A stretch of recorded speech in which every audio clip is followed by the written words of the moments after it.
Hello, welcome, one and all. It's Foxx here from Model Making Guru for eModels.co.uk, your one-stop shop for all your model making needs with the froggy throat already, as we've just got started. It's already started, hasn't it? Froggy throat, there you go. Yes, welcome one and all to another Friday afternoon eModel stream where I'm continuing to build the Warhammer Knight Preceptor CANIS Rex. Yes. Oh, big. That's how big. Look how big it is compared to a dude. Look how big it is compared to a dude. I know. Welcome. Yes. Anyway, that was all a bit disjointed. Hey, everybody. Let's crack on. We are carrying on with our build of this CANIS Rex, this Warhammer 40K Imperial Knight. I need to clear my throat already. Hang on. Mute microphone. Eventually mute the microphone. Come on. God, it's literally 10 seconds in and I've got to do the frog in my throat already. I don't know. Yes, we're carrying on building the Warhammer Imperial Knight. I'm going to be doing this as a painting guide for eModels in this near future. But for now, I'm just getting it built up ready. I don't know when it's going to be filmed for a painting guide just yet, because I'm waiting for them to get more Games Workshop stock in. And of course, that's up in the air at the moment because of the world being on fire. So they don't know exactly when they're going to get the stock. So for now, I'm just cracking on with the building part. I can at least get this bit done, ready for painting times. So we are going to be building the Imperial Knight kit as the CANIS Rex. Now, this is the CANIS Rex kit, where you can build it as all 6 variants plus the CANIS Rex. You can, of course, buy the Knight Warden kit, which is all 6 variants except the CANIS Rex. The thing that sets this one apart is it's got the cockpit and the princeps in there in the cockpit, as well as the princeps. What's his name? Hector Cerberin walking around as well. These are all generic knight types that you can make, or this is a specific knight with a specific backstory. And we're building this one. Yes. So, yeah, we're going to be cracking on. Now, as always, this is a video stream for eModels.co.uk, your one-stop shop for all your model making needs. All the relevant links are in the description below the video if you want to buy, Warhammer kits and maybe this kit. It might be in stock. I'm not sure at the moment. It wasn't when I last looked, but it might be in stock again. Or paints or whatever you need. So do check out the links in the description below. As always, we do have a live chat. You can't see it. It's not there on the right of the screen, but there is a live chat. So if you're watching this embedded in Facebook or Twitter or somewhere else in maybe the eModels website, don't just sit there and watch it, although you can do if you want to. Why don't you come and join the live chat? Click the YouTube icon that's down here in the bottom right-hand corner somewhere. Click the YouTube icon. It'll take you to the YouTube page where you can carry on watching and you can join the live chat. And you should do, because everybody in live chat is fabulous. Fabulous, darling. And they're having a great time and all kinds of fun can be had. So let us crack on. We're going to be building this. As always, it's an eModel stream, so please keep it clean in the chat, nice family friendly, and please don't mention other retailers in the chat. eModels.co.uk is a UK online model retailer. They do sell outside the UK, obviously, but they are a global UK retailer, so we don't really want to be talking about other retailers in the chat. Let's have a quick look and see who we've got in the chattity chat. We have William Rayborn, Wendy Hickson, and Dad at Scaly Models. Hello to all 3 of you. Dad at Scaly Models is, of course, one of your moderators and is lovely and fluffy and will keep you safe. He's like a little tiny forest creature with the big eyes and everything. But if you cross him, he'll eat you alive, and then he'll throw you into the heart of the sun after feeding you to the mice. So don't cross him. But if you don't cross him, he'll be lovely and fluffy. So big hugs to Dad at Scaly Models. I need some coffee because I'm wittering already. We have the enormous coffee, by the way. Max McGinn is in. Welcome, Max. Hello, my friend. Wendy Hickson, William Rayborn. David Sanderson's in. Afternoon, peeps, says David. Panzer Koenig is in as well. Welcome to you too. We have Model Making Guru. Don't know who that is. Some spoon of some sort. Mayhem Model Works says, afternoon, every spoons. Foxx, take your time whilst I get comfy and open the big bag of crisps, says Panzer. What flavour? We need to know the flavour. They better be cheese and onion, otherwise get out. Hey, don't be doing this salt and vinegar ready salted nonsense. Got to be cheese and onion at least. Cheese and onion, bare minimum.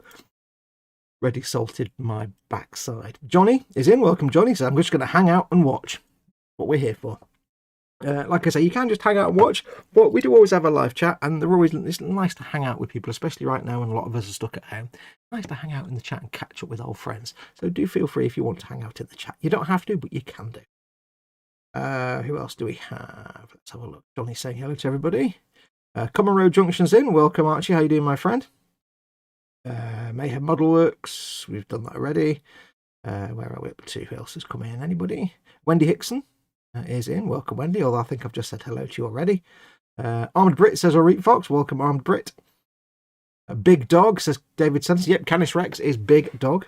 It does deliberately translate to that. Foxx, are you magnetizing it? No, because this is being built as a shelf queen to go into eModels display cabinet. It's never, ever, ever going to be played. And I am building it as the Canis Rex specific, which means it has that weapon and that weapon. I don't need to do all the other weapons. If I was doing it for myself, for my own army, I'd probably build one of the variants and put all the different magnetization options on there, because you can do that. But because this is going to go back to eModels and be in their cabinet and either be auctioned off or just stay in the cabinet, there's no point in magnetizing it. It's not going to have any variations. Although I do need to figure out what to do with the canopy, because the cockpit canopy you can have open or closed, but not. I don't know if you can vary it. So I need to have a think about that. That might need some magnets, perhaps. Chris at Gross Models is in, another one of your moderators. Welcome, Chris. Chris is also lovely and fluffy, like a little tiny forest creature, but will bite your face off if you cross him, and then he'll give you to Dad, who will feed you to the sun. So don't cross the mods. Fox playing with magnets. Oh no, wrongness can ensue. Well, the thing is, there's no aerials on it anyway. I love magnetizing aerials. Chat just jumped.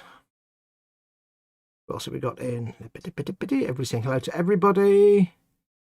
Sprue and Glue is in. Welcome, Sprue and Glue. Welcome, my friend. And I think that's everybody. Fox missed the joke from last week. I missed a joke from 5 minutes ago. Never mind from I don't know what I did yesterday. Actually, I played Skyrim yesterday. I don't know what I did yesterday. Never mind last week. Apologies if I missed a joke. Never mind. Anyway, most important thing today. Dad has asked the question. The important question of all the questions: what's in your bench and what's on your belly? That wasn't the right way around. What's on your bench and what's in your belly? What are you working on? If you're in chat, tell us what you're working on. What's your current build project? It doesn't have to be a model, but ideally this is eModels. It could be any kind of crafty thing. What's your current build project on the bench, and what are you having for your dinner, or what have you had for your dinner? I can tell you this is what's on the bench right now, and then tonight I'll be streaming at midnight with my good friend Colin at Festa 67's workshop.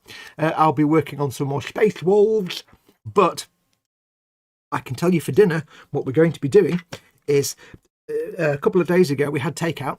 Our local Chinese takeaway. Mama Foxx had curry rice and chips, which I thought, I won't have that. I'll have some noodles and stuff. I like curry rice and chips. But the thing is, right, we had dinner and then I left the washing up till like the day after because I'm lazy. And I came downstairs the next day and I was doing some bits and bobs. And I was getting ready to do the washing up and getting ready to make yesterday's dinner, which was, what did we have yesterday? Some sausages and stuff. And all I could smell was Mama Fox's curry rice and chips. And it smelled delicious. And it's like, oh, I wish I had curry rice and chips right now. But of course we weren't going to have it. I can't have another takeout. We have like one takeout a week to keep my health healthy. So I was like, oh, but curry rice and chips the next day smells like you really wish you had curry rice and chips. So what I'm going to do tonight, I'm going to try and make curry rice and chips. We have a big thing of the Oxo, Bisto, whoever it is, chip shop curry sauce powder. It's almost right. It's not quite right, but it's almost right. So we've got a big thing of chip shop curry sauce. I've got rice and I've got chips. It's brown rice, but it's rice. I can do rice, I can do chips, and I can make the gravy that's actually chip shop curry sauce. So we're going to try homemade curry rice and chips tonight. It's not really going to work because the chips are fried, but it doesn't matter. It's going to make Mama Foxx happy. So yes, homemade curry rice and chips. Now, I normally have, when I have curry rice and chips from our local Chinese takeaway, I have the curry rice and chips all in one tray, all mixed up. And then I have, well, most takeaways do like the sausage, the jumbo sausage. I get 2 of those, but this place does the little ones. So if you get a sausage, it's actually 3 of those. So if I'm really greedy sometimes, I have 2, which means 6 littles. It's great. Sausage, chips, gravy, and rice. Oh, yes. Oh, yes. Let's have a look. Quick look at bench and belly. If anyone has answered, we'll get going in a second. Mayhem says bench, work, laptop, and mug of coffee, belly, chili, and lime nachos. Ooh. It's a KFC Max bag, says Panzer. Coffee and the Blaze, Zaku Phantom, says William. Cool. Any news on how Ted is? Oh yes, I forgot. I meant to ask Ted yesterday. Ted's a bit poorly sick at the minute. He's got a bad back, and he was struggling on Monday's show, so he's a bit out of commission at the minute. He's a bit in a poorly way with his back. I must check up with him. I meant to ask him yesterday, and I completely got sidetracked. Hopefully, if you're watching, Ted, big hugs, big Ted hugs, and hopefully you're back to normal soon. I was just texting to say you missed the. Did you text me?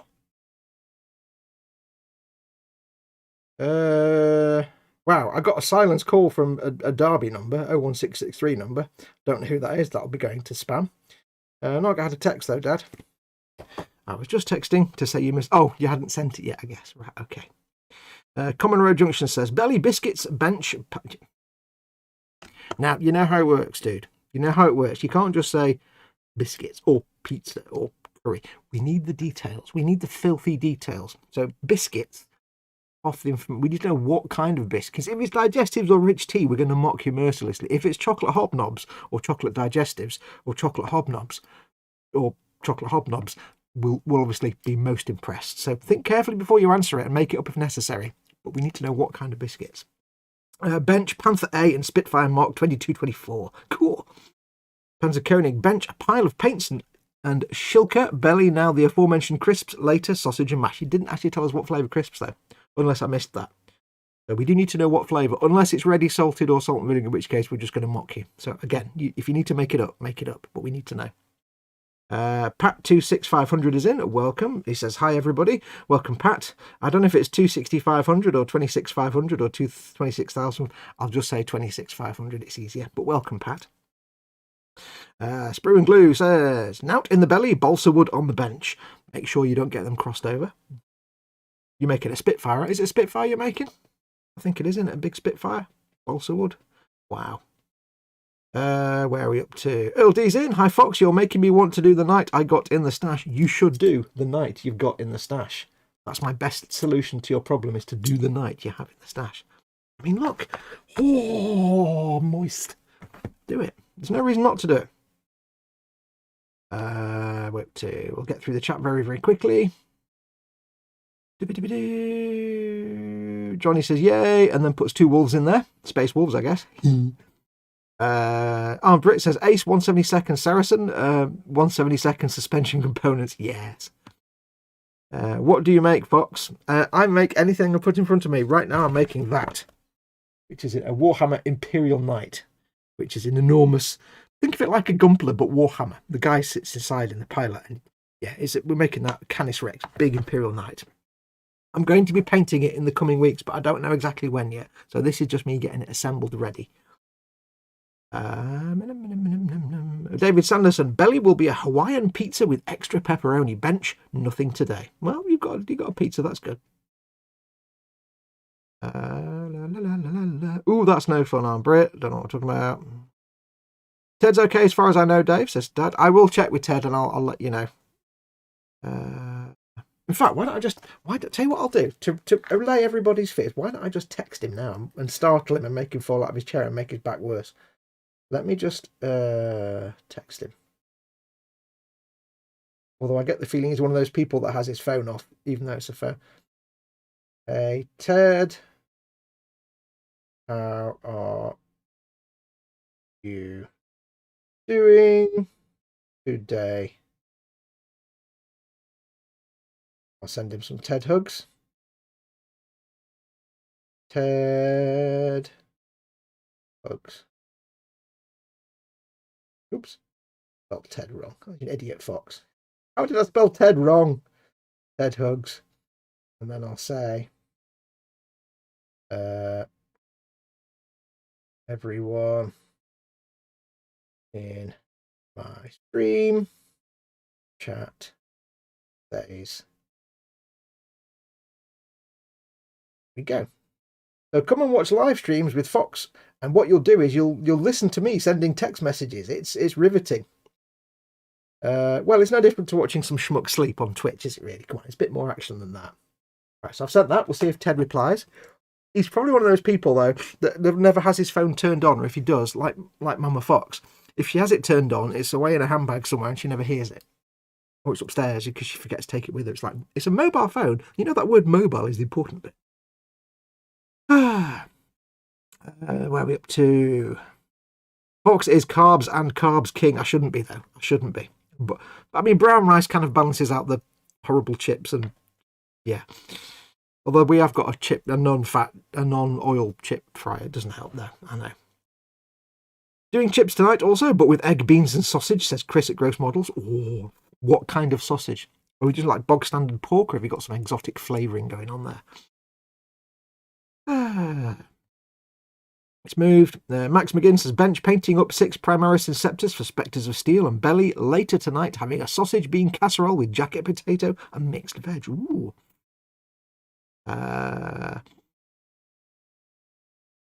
For Chris says Dad about his dinner. Andre Ray's in. Welcome, Andre. Says, for me, my computer stuff is on my bench. Later it will be a Volkswagen T1 Samba Bus 124. Is that the Revell? Or a Lancia Stratos HF1 24th scale. Yeah. Lancia Stratos. Comero Junction says, fine biscuits, Biscoff. Okay, well, they're good. We'll let you off them. As long as it's not digestives or rich tea. Mama Foxx likes them, and they're so bland. Andre Ray says, belly, tang fast sticks. Bit of Haribo going on there. Foxx, it's a big bag of Walker's KFC flavoured crisps, says Panzer Koenig. This is approved. We approve of this. It's more than acceptable. I must try some of those. We need to catch up on the chat so I can do some work. So I might have to jump a little bit.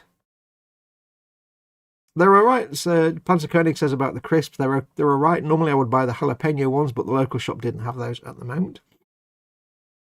Tuedu is how you spell Ted. He's Japanese. Ted. Domino's extra pepperoni and sausage pizza in the belly, says Johnny. Revol F104G on the bench. Ooh. Where we are. So I think we're caught up to date. Dave says do a sausage making video. No, probably best not. Right, I think I'm caught up. So yes, let's crack on with some work. So quick swig of enormous coffee, and we'll do some work. So last week we got the GAMs. Fine set of pins there. We got these sorted out and attachicated with all these bit of dangly bits, little dangly festoonings. We also made one side piece for the torso, and we added some extra rivets because I had to sand those. Remember, I had to sand those off to get rid of the mould line. So I'll still get my rivets ready because we'll need some more of those, I think, because we've got to do the other side now. So next, we have to make the other side. So let me apply the instructions of seeing what to do. Notice I'm crossing things off as we go along, by the way. I haven't crossed off everything because as yet I haven't attached the armour and I haven't attached the dangly crotch flag.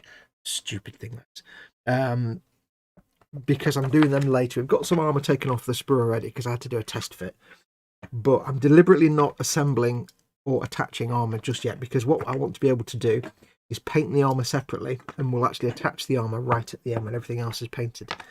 So if you're making an Imperial Knight, I do strongly suggest you make it without the armour on. Not all the armour, but most of the armour off.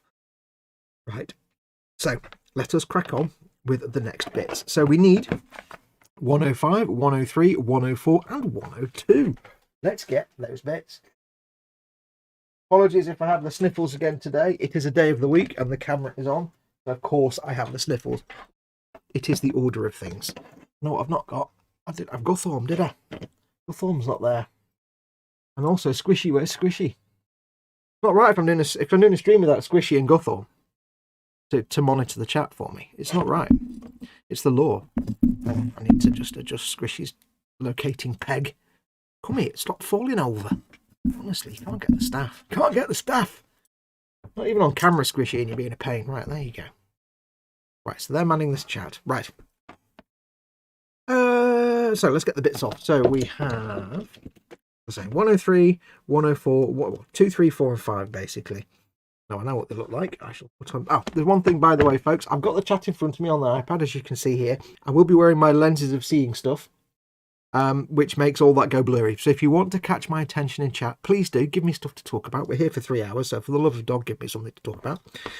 Please put your comments in big fat capital letters so I have a chance that it stands out a bit in the blur. Or if you want to, you can do a super chat by doing clicking the little dollar symbol at the bottom of the chat window. It puts your comment in a coloured box and you can do stickers and things like that.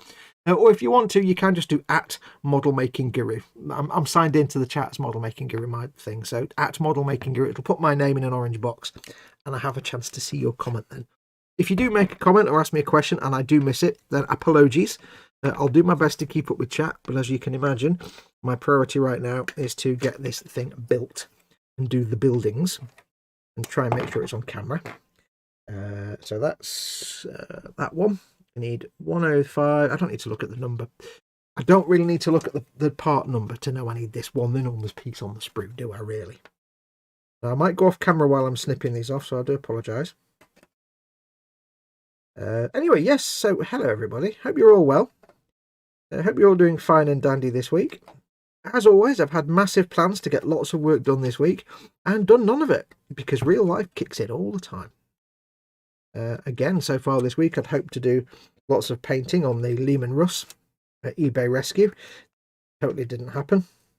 So that's still sitting there chipped, and that's as far as it's got. 103 and 104. That's these two pieces here, I think. I've got not much done, but I have made a decision. Now, this is relating to my channel, of course. This is nothing to do with this eModels channel. But if you know me on my channel, I've been doing an eBay rescue build of the Lehman Russ.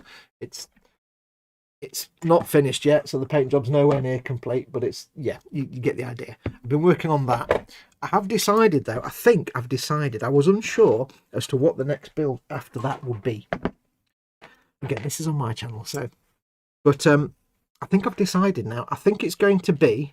I think I need to get round to painting my Mortarion, because I've had him built in a little plastic tub for about 2.5 years, and so far he's got like about 1.5 inches of dust on him, because he's been in the little plastic tub. Not with a lid, just in this little plastic tub, with all his nurglings all built up and ready to go. So I think... Where's my thing? I think I need to paint my Mortarion.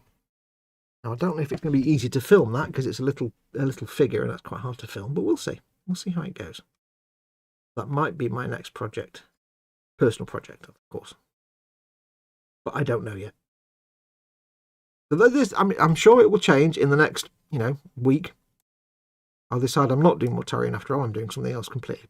That's where I'm thinking at the minute, because I've been up and down over the last few weeks trying to figure out what I'm going to do after the Lehman Russ is finished. Because I need to plan the next thing after that, so... I might do that. I don't know.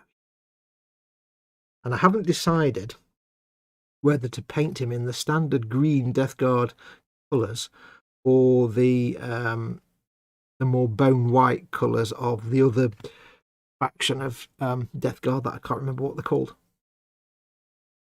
Pallid Hands, is it Pallid Hands? I think. I can't remember now. They're all the bone white coloured armour with the bronze trim rather than the green armour with the gold trim. I don't know.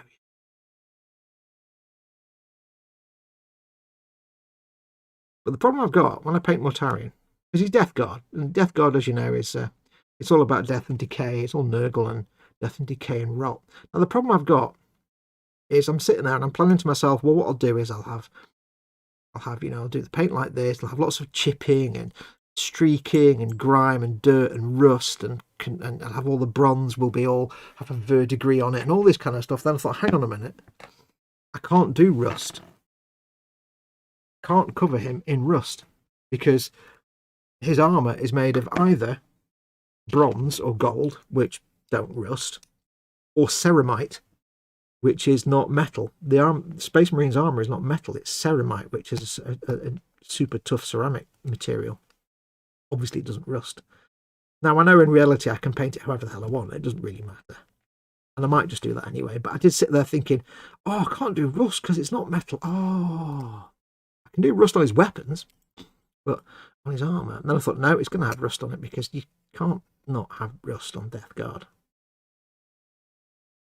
Got to have all kinds of ming on it and detritus and dirt.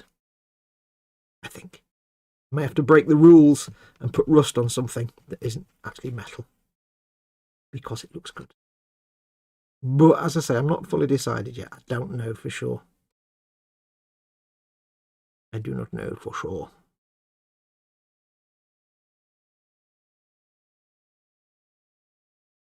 I really can't wait till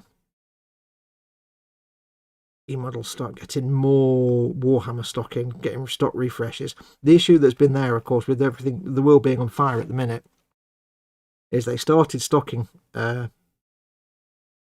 Warhammer and Games Workshop stuff at the end of 2019, and then, of course, the entire world caught fire. And it's been tricky to get restock since then. But I can't wait for them to start getting more, because I want to just do lots of Warhammer painting videos for them, basically, which is what I would love to do. Be the Warhammer guy on their channel, so on this channel even. I'm looking forward to many things I could paint. Also, it's very warm in here today. I'm sweating cobs at the minute. I don't know why it's suddenly quite so warm, like it's summer yet. I don't know why I'm being careful trimming those, but you don't actually see all those edges, but never mind. Moving on. I can see I've been spanged in chat a few times. Let's have a look. Oh my god, 3 hours with Foxx waffling. Have you not seen one of my live streams before? Sarah Jane's in. Welcome, Sarah Jane. Says she found a gap in the stash of a model kit on the way. It's a good day. And Dad says, how on earth have you found a gap in that stash? She's got like about 1 million kits.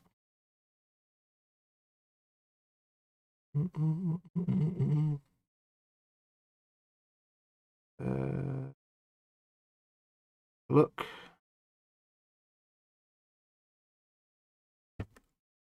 David Sanderson, I just thought I'd say, if anyone's thinking of subscribing to the Hachette Imperium part work, it'll be late summer before it rolls out. Okay, cool. I didn't know that. Has Foxx done anything yet? I didn't turn up on time on purpose because of that. Yes, I'm working. I'm grafting. Now look.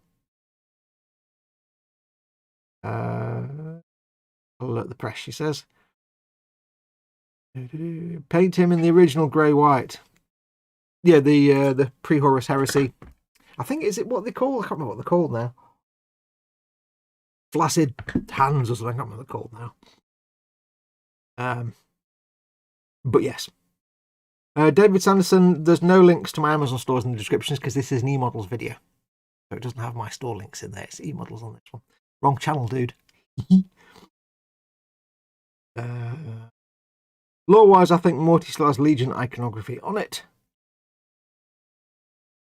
Andre Ray says, what are your clip-on magnifiers? I'm looking for a set name. What others use would be great help.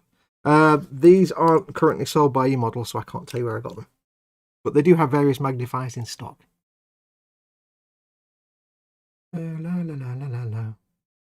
Oh, David says, sorry, that's in Model Making Guru's channel.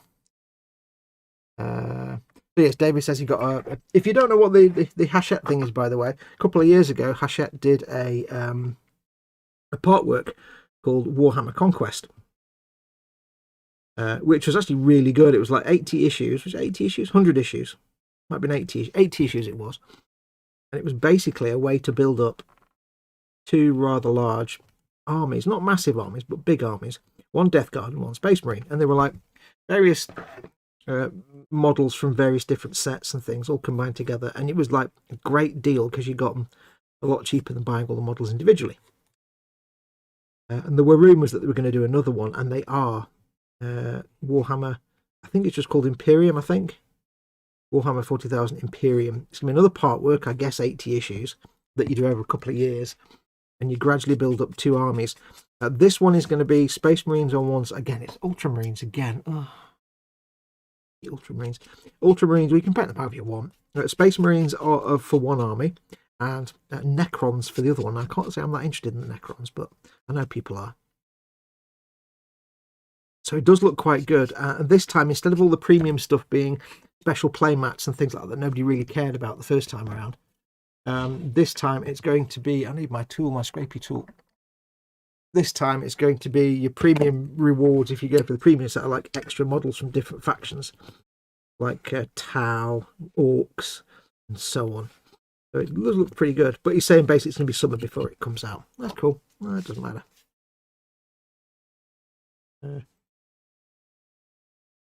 David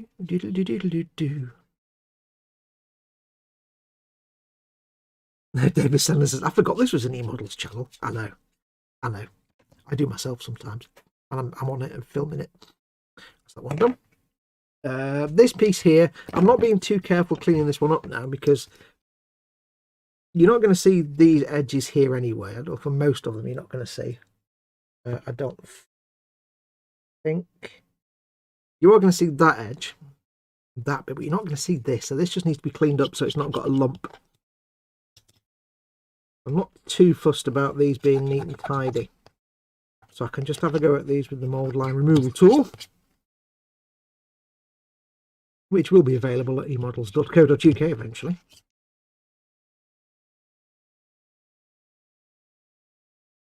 I just need to make sure they're smooth for gluage, not smooth for how they look. We'll just get that. Here you will be able to see, so I need to make sure this is nice and clean. Get rid of that mould line. There's nothing can ruin a model more, especially when you spend a long time doing a beautiful paint job. Nothing can ruin a model more than having a beautiful paint job with a dirty, great mould line right down the middle of something. It's like, oh. Always take the time to clean up.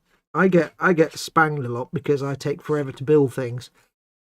But it's because I like to make sure where it needs cleaning up, it gets cleaned up. If I'm going to spend, you know, 40, 50, 60 hours painting something, I'm not going to paint it on something that looks poorly built. Unless I've bought something poorly built off eBay, like, you know, a pre-made and painted kit. Specifically film, which I've done so far. But yeah, it's if I'm going to put all the effort into painting it for many tens of hours, for example, I'm going to poorly build it. I'll always take my time to build things. I'm a slow builder. I always build slowly. Build slowly. That's what I do. I'm not an exciting builder. You're not going to have excitement when you watch me do building streams. It's just really, you're really here to keep me company. It's really about. So yes. This isn't about me teaching you anything, although you can ask me lots of questions and I'll give you lots of answers and teach you things. You're not going to learn anything about building while I'm doing this. What I'm learning is that I put the camera in just the right place where I can't get my head close enough to see what the hell I'm doing. But hey, what am I going to do about it? Not a lot. Yes, I hope you're all well. Hope everybody is doing okay, fine and dandy. Now, I never expect a lot of views, people in chat in these streams, these daytime streams. Because I know, although not everybody is, some of you are actually back at work now, so, or, you know, working from home or working in a place working. The daytime streams are never the best, but they're all right. They're better than nothing at all. Have a look at chat in a moment. A bit down there, we can scrape-taculon. That can be a bit more brusque, and slapdash when I'm cleaning up this piece, these pieces, because this pieces. Wow, Foxx used actual English words. These pieces, because they're not really going to be seen very easily, so I don't have to be too careful. I want it to look nice, but I'm not being too prissy with it.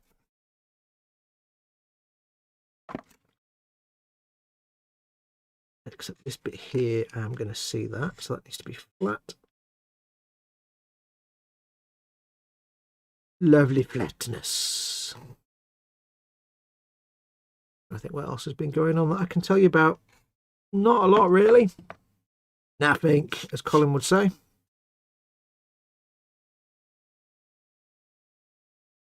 I'm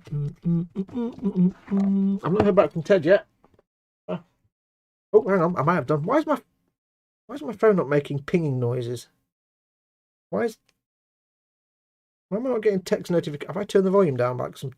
Yes, I turned the volume down like a chud. Ted says he's okay. His back's still giving him pain, but he needs to keep moving. So get well soon. He's not watching this, but hopefully you get better soon, Ted. Do get better soon. Why is my phone not making texty noises? A bit weird. It'd be handy if I actually got, you know. A minute.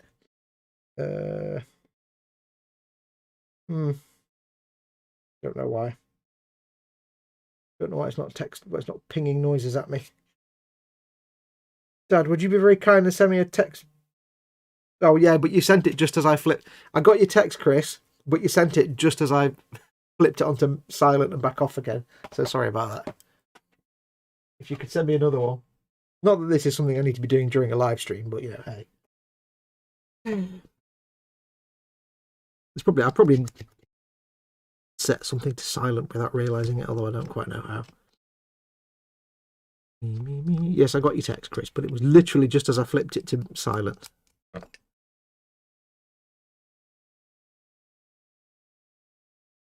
So get better soon, Ted. Big Ted hugs all around. Don't like it when Ted's not well. There we go. It's working now. Thanks, Dad. There we go. Now I'll get 100 texts now from everybody. Constantly testing. That'll be Chris, I bet. Another ping test, yes.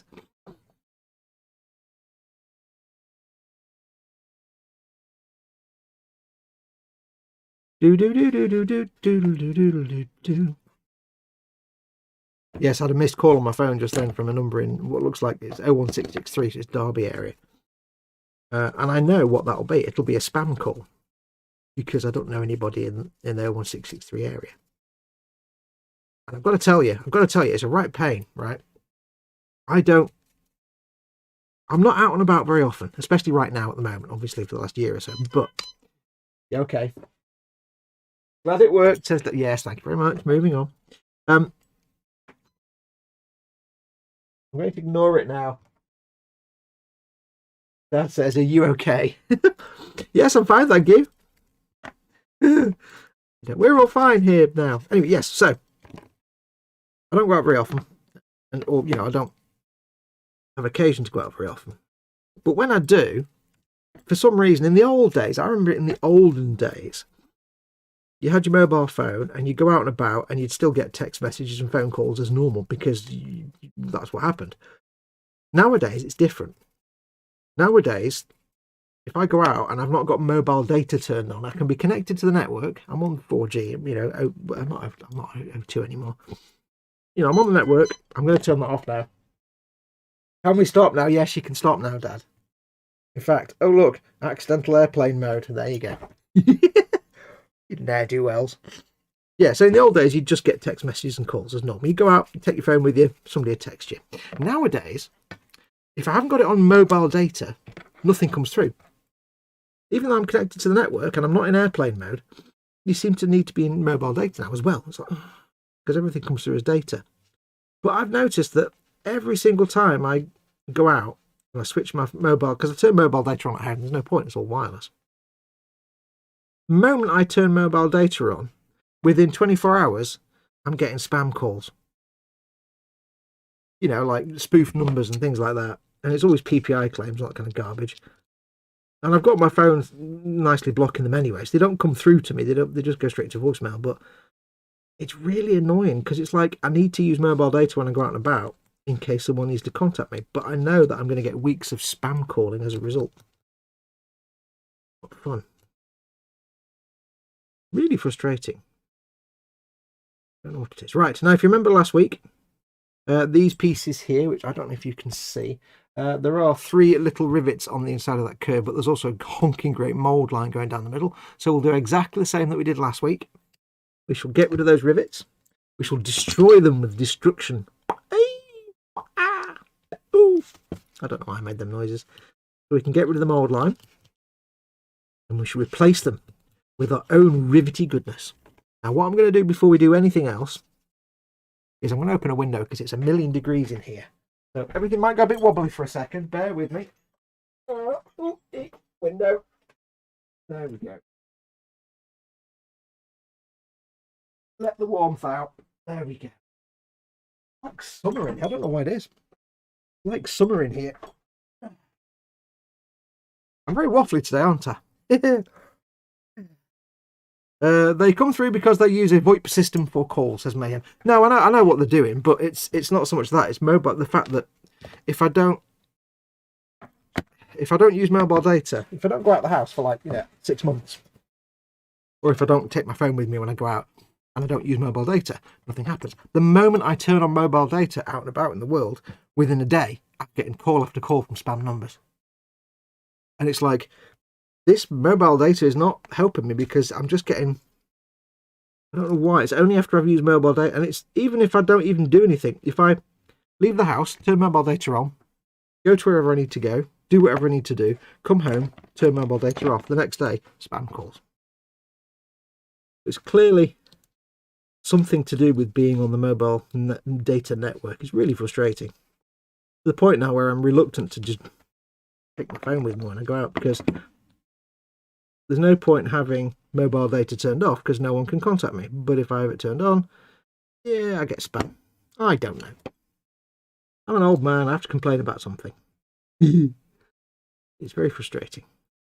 But it doesn't matter now anyway, because I just have any number that's not in my address book just goes straight to voicemail anyway. And I just ignore them. So if I don't know your number, I don't care who you are. You're not getting through. Not going to happen. Right, so that's those two sanded down. Then again, you see, in the old days, of course, you couldn't do any internet-y stuff anyway. I understand mobile data for, using the internet, like logging onto Facebook or Twitter or something while I'm out and about. That makes sense, but just for getting a text or a phone call? I don't. Where are we? I bought a model that I'm never going to build, says Johnny. An ICM ZIL 131 UN cargo truck is 1/72nd scale. Too small. I thought it was 1/35th. Oh no. Yes. Lol, no, his boss is going to call him. I am my own boss. That's the beauty of it. I am my own boss, you see. You still get text, but not iMessage and WhatsApp. Yeah, everybody I know is on iMessage, so... And I don't use WhatsApp because I'm not 12. So I just don't bother now. Foxx, it's the other side trying to contact you. Woo! God, do I owe them money as well? Yeah. La la la la la la la. We're up to, I think we're okay. Only way it's going to happen is if we stop buying. So yeah, says Muse. I don't know what we're talking about. Trust me, the bane of my existence because of how hard it is to explain to people, says Mayhem. Yes. Well, like I say, any number I don't not in my address book gets blocked. Simple as that. They don't get through. I just have a little pop-up later on saying, oh, by the way, you had a missed call. Don't care. My golden rule is if I miss a call and they've not left a voicemail, I just block the number. Because clearly it wasn't important enough to leave a voicemail. If somebody wants to get hold of me for an important reason, they'll leave me a voicemail. Right. Old man rant over. So let's crack up. We need to do some gluage. Now I've actually got some new glue has arrived today. New glue, baby. I love you. Because this is running a bit low, but unfortunately it arrived from eModels today and it's in quarantine for 3 days. So we'll have to make do with the smidge of glue I've got left in here. So we need to get these puppies glued on. So 103 and 104. I don't know which is which. Don't care. They'll be easily identifiable. Now remember, if you're gluing on these little side braces, these little side brackets, they are chiral. They have a camber to the edge. So you have to make sure you get the right one on the right side and the left one on the left side.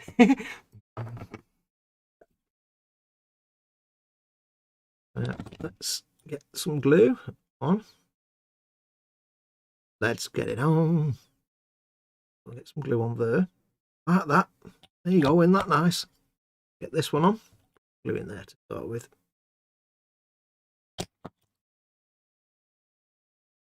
Yes, I realised my glue was getting a bit low. I ordered some more from the eModels. Arrived today. Yes. Got loads of spare extra thin and What else did I order? Extra thin, and I think I ordered, what else? I can't remember what I ordered now. 2 things of extra thin, and I think I ordered 2 things of regular cement, but I'm not sure. Now, what I want to do now is work quickly, because I need to make sure that this all lines up together, because this goes like, this is the brace that the pauldron goes on. But I need to make sure these 2 beads here, what you don't want to do when you make this is glue these 2 things on and then go away for 3 hours. Because these 2 beads here need to go into those 2 sockets there. It's a key and lock system. So you need to make sure everything's in the right place and lines up nicely. So what I'll do is I'll get my fat cement. Not that I need it. I shall get some fat cement just for grip-taculons.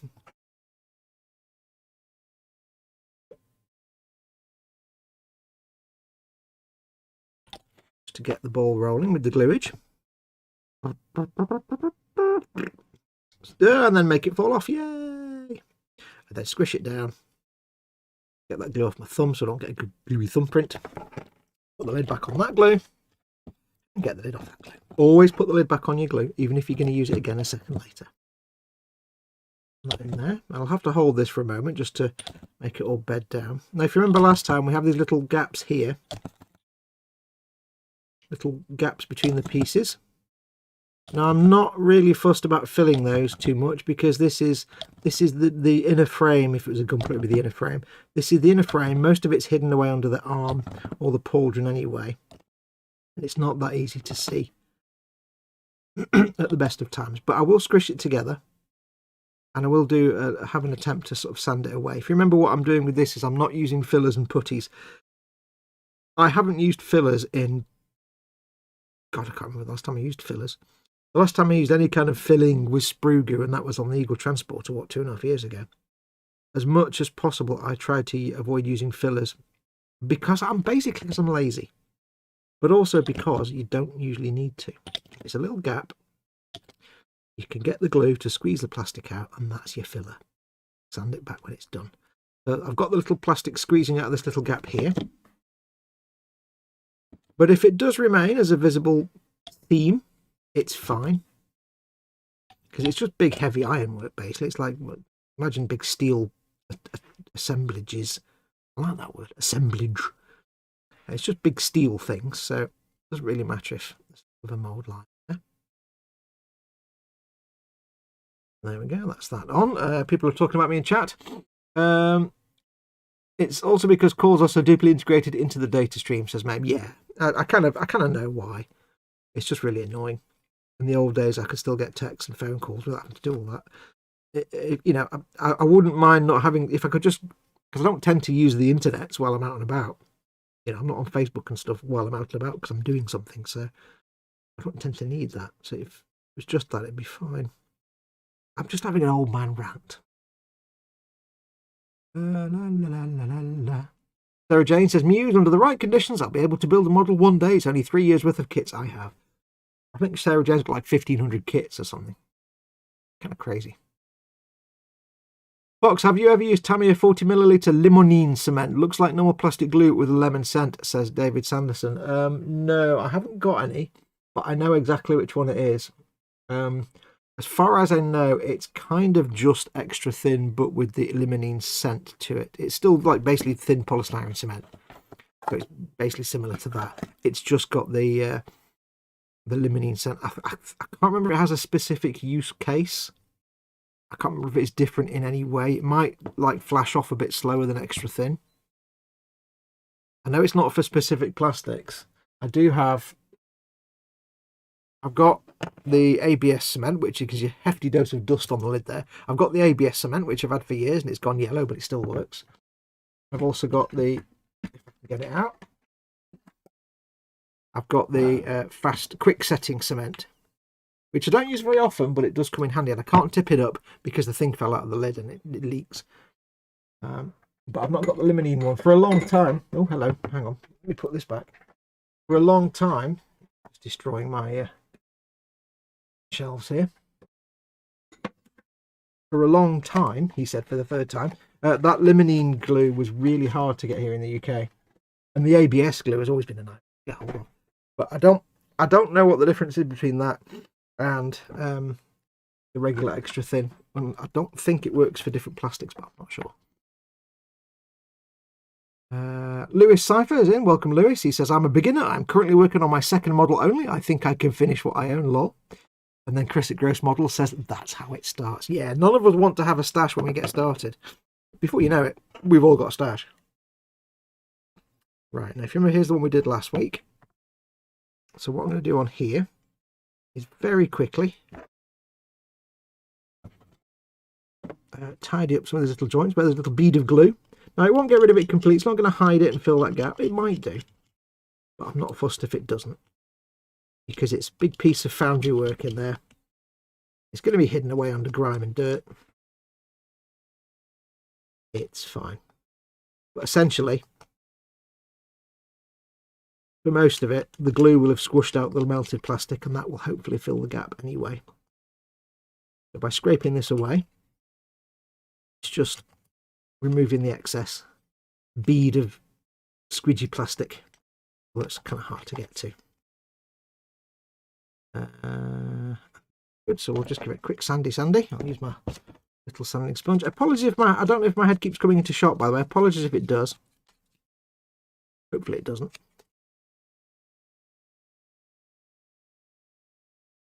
There you go. So that has not filled them completely, but quite nicely. It's hided those little gaps away a little bit. Nicely enough that when it comes to the crunch, looking at the actual final model, you're not going to see him. When it's got weathering and paint on top, it's going to be completely hidden. So there we go. That's that nicely fixed. I'm going to sneeze. I think I'm going to sneeze. I might sneeze. My nose kind of wants to sneeze, but it's not sneezing. Okay, never mind. A bit little sandy around here. Difficult to get in there though. That's going to be covered up by the pauldron, so I'm not too fussed if there's any glue nastiness on that. I shall clean up. It's really warm in here today. It's kind of pleasant because it's like summer, but it's not warm outside. I've got the window open now and it's still a bit hot and sweaty. Hot and sweaty. Get rid of this schmutz off the edge that I made.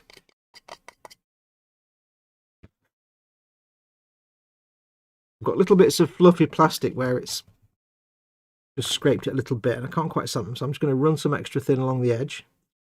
And all that does, I've got most of the glue off the brush. All this does is it just gets rid of a little plastic hairs and fluff. You know, like when you scrape something and you get little fibrous bits of plastic that fluff up. Often they can be brushed off or gently sanded, but sometimes they just stick to it and they refuse to move. So just give them a quick blap of some extra thins and you'll be good. That can go back over there. Right.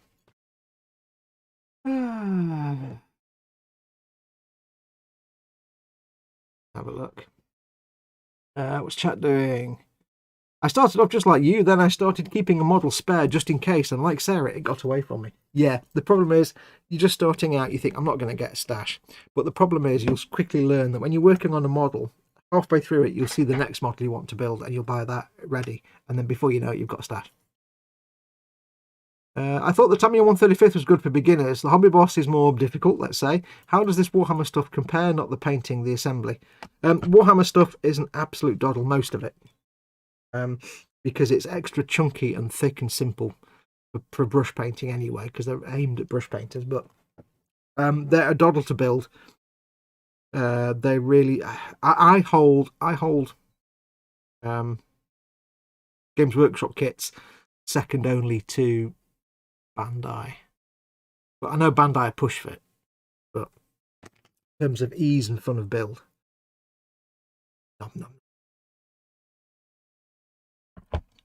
in terms of simplicity, because Tamiya are obviously, you know, proper hardcore model kits. These are designed for fairly straightforward assembly because the focus is playing them on the tabletop or painting them. So, yes. Right, it's time to get riveting. So we need to replace the rivets that we sanded off here. So, as before, what we need to do is not grab the wrong end of the knife. Almost stab at you there. I had the blade out and grabbed the wrong end. Right, so we've got 6 to do. Thumb, you can stay there. what we shall do is we shall get one ready on the blade. This is where my camera is in just the wrong place right now, so you might not see any of this. We'll get a rivet ready. Blade there. Do the tiniest touch of glue. I'm just going to have to guess where these are going to go. Best guess. Way too much glue. Blow to flash some of that off. Okay. And when you've got like anything where you've got 3 of something or 4 of something, the best thing you can do to get them all spaced out equally is do the top one and then the bottom one, and then try and get the other one in the middle. Rather than try and get them all, you start from the bottom and work your way up, you might end up with a big gap. So I go for the top one first, the bottom one first, and then this top one. And I could just about see a faint hint of where the top one was originally. There you go. One more. We'll try and get this one in the middle. Now, if you're lucky where you've cut them away and sanded, you might still have a hint of where they were. This is really just best guess now where this is in the middle. Bottom, yay! Excellent.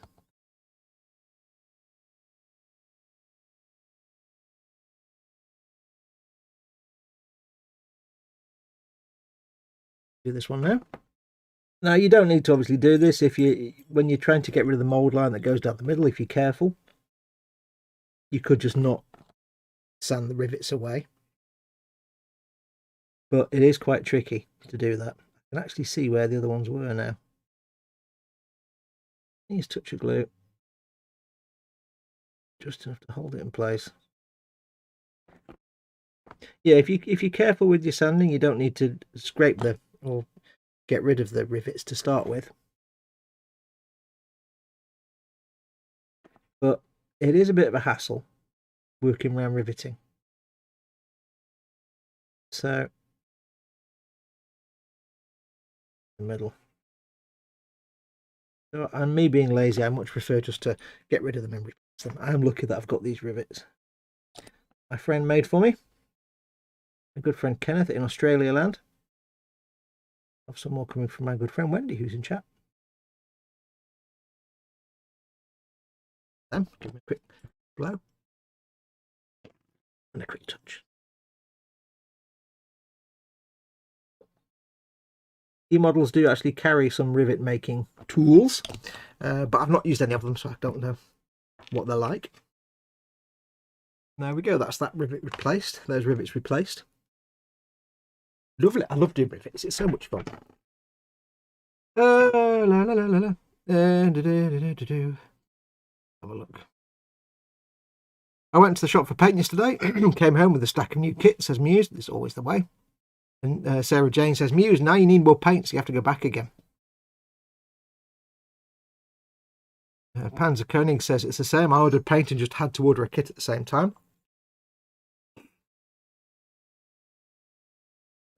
Muse has got a Games Workshop shop, 2 mom and pop stores, and a tabletop game shop run by a friend who used to manage the Games Workshop shop nearby. Yeah, you're just bankrupt. Robust then, sir. Although the painting I've seen on Warhammer models is out of this world. Yeah, there's no difference between painting a Warhammer model or any other model. You know, you can paint a Warhammer tank like any other tank. There's no difference, but there is a perceived difference when people paint them for tabletop play because they paint them slightly differently. And I was never any good at brush painting until I started doing Warhammer, because I was trying to paint my Tamiya paints, which are garbage for brush painting. And it was when I started painting Warhammer stuff and trying to copy what others were doing for tabletop painting styles to learn how to brush paint that I realised I could brush paint.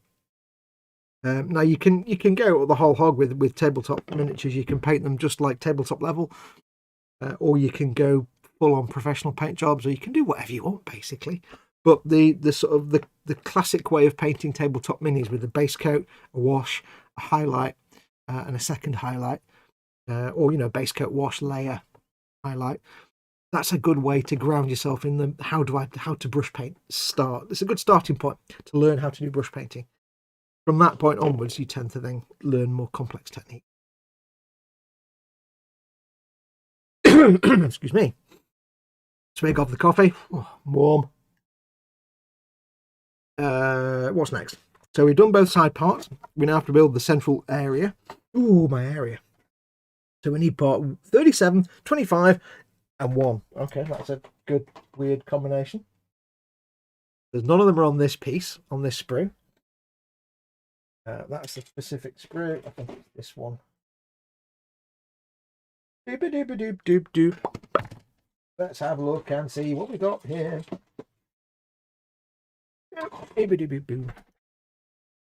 But to go back to answering the other question from earlier, 25, that's 37, that's 1. I wouldn't say that GW kits are any easier or more difficult to build than any other brand. I would say they are beautifully engineered, and for the most part, not always, but for the most part, especially on more recent kits, go together beautifully, and they won't give you too many challenges. And they are beautifully, for the most part, beautifully sculpted with nice crisp details because they're aimed at brush painters. So they are fun to build, but they're no. I don't think they're any better or worse than Tamiya or Dragon or Tackle or anything else. It's just you're not going to get a billion tiny bits and photo etch like you would on, say, a Takom kit, because it's not really that kind of market they're aimed at. They're not, although a lot of people do, they're not aimed at people that want to make a scale reproduction of a such and such tank or car or whatever. They are aimed at people that want to play the tabletop game, or people like me who just like making them. 25, 1, and 30. There we go. We need to get these bits cleaned up. But they are great fun. Right, yeah, let's get these nubs off. Nubs. Gentlemen, remove your nubs. There we go. 1 nub. 2 nub. Ping's a bit big, that nub. There was on that nub. Never mind.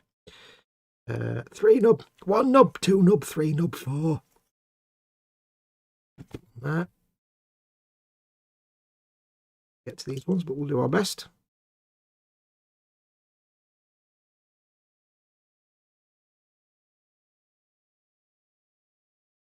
To get to with them nippers, with anything. I don't really want to use those nippers to get these nubs out because I don't even know where that went. That's in orbit now and space shuttle mode. Just there. That one pinged off and came back. Can't see it. There it is.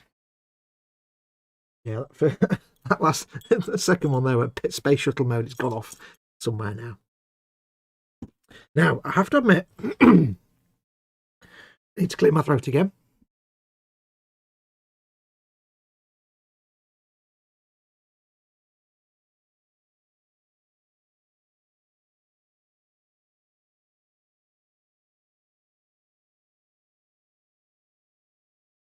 Yeah, dry throat today. I have to admit, having my window open right now, cool down because it's really warm in here.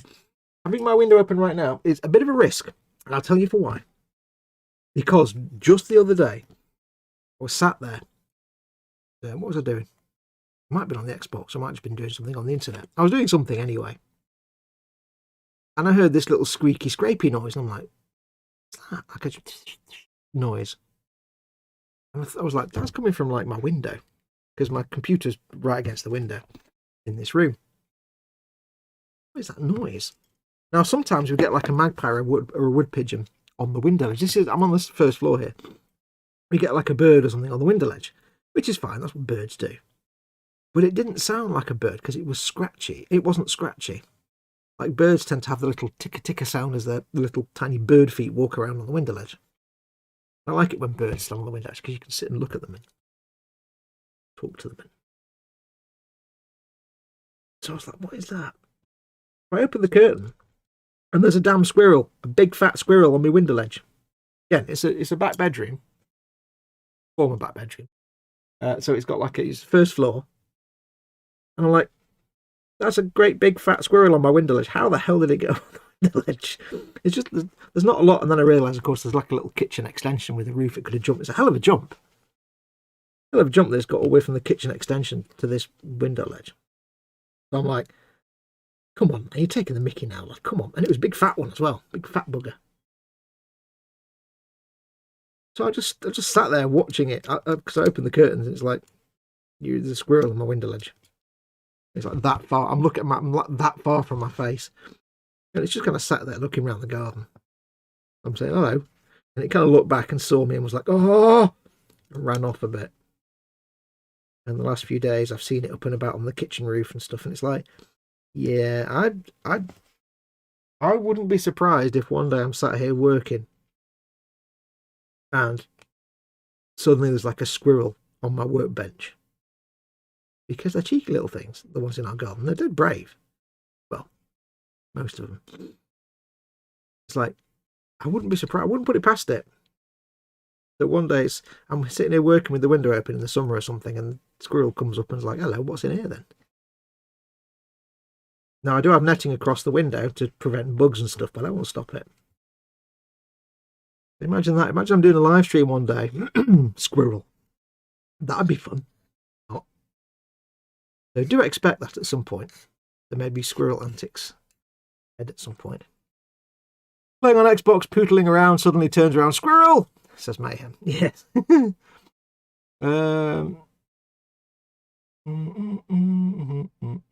are we? Chat doing. I think I'm going to move to where Muse lives, says Mayhem. I know what you mean, although I must admit the most precise airbrushing I've seen was on Warhammer models.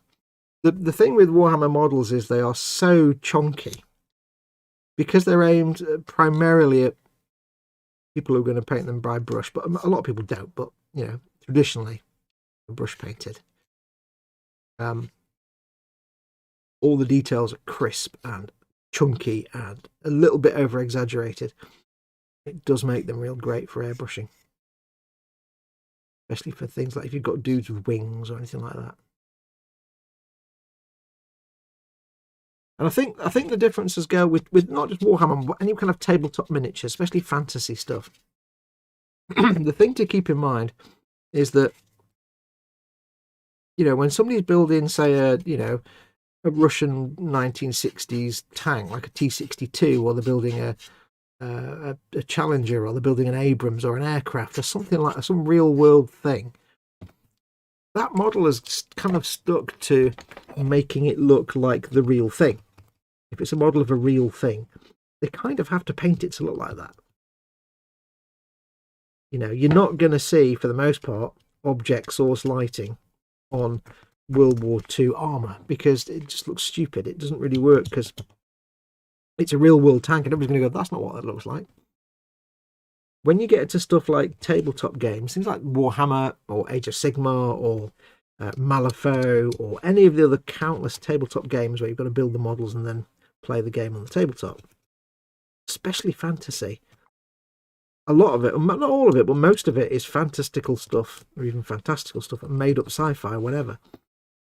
And the people that do the painting there can really just go to town and have fun painting crazy times, and they're not bound by what it's supposed to look like, because there's no such thing as a Star Drake or Demon of Tzeentch or Orc Mega Knob in his, or Killer Cans or anything. None of it actually exists, and you can really go to town on it. And I think what you find is, although there's some beautiful artistry on realistic kits of tanks and planes and stuff like that, the artists are very limited in what they can do, and you tend to get very proficient and professional but limited paint jobs. I don't mean that in a bad way. I don't mean like they're somehow not good. They are. I mean, you know, you look at a professionally painted armor, it can be incredible. You know, they can spend a long time doing all the chipping and weathering and stuff, but they are limited to making it look like the real thing. Whereas if somebody's painting a whatever it is they're painting, that's some kind of fantastical sci-fi thing or fantasy thing, they can go to town with like colour blends and colour shifting and glazes and all kinds of things that make no real world sense, but that just look fantastic because it's a fantastical miniature.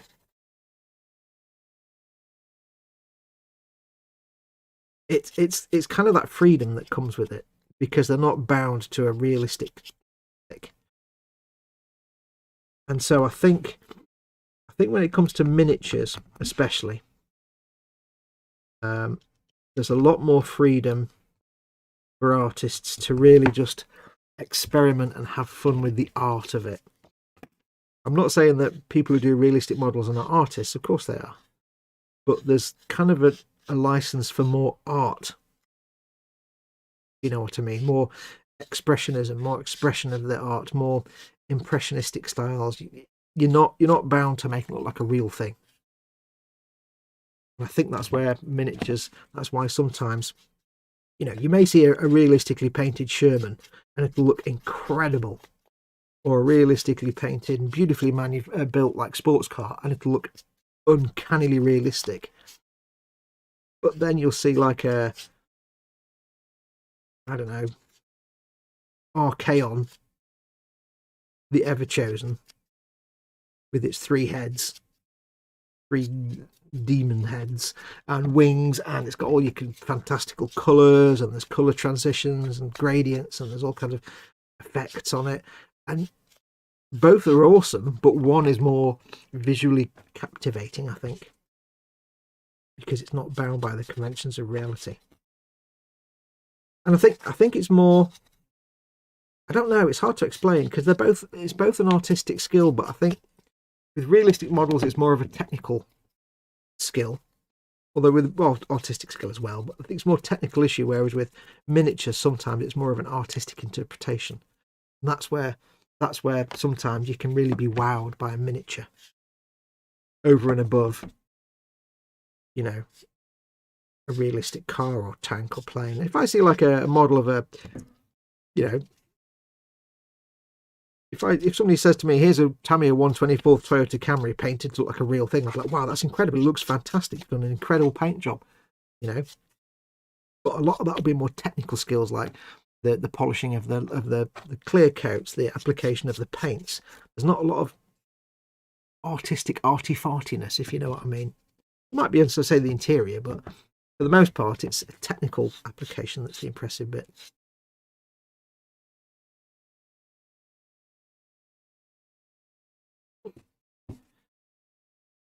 It's kind of hard to explain, but yeah, I think miniatures and fantasy stuff does give you more, lend you a bit more freedom to go buck wild than painting real world stuff.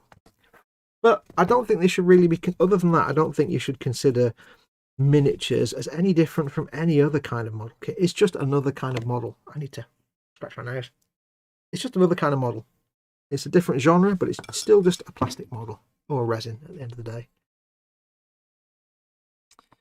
My painting level is mainly for playing on the tabletop, which I find more comfortable and relaxing, so I don't feel precious, says Max McGinn.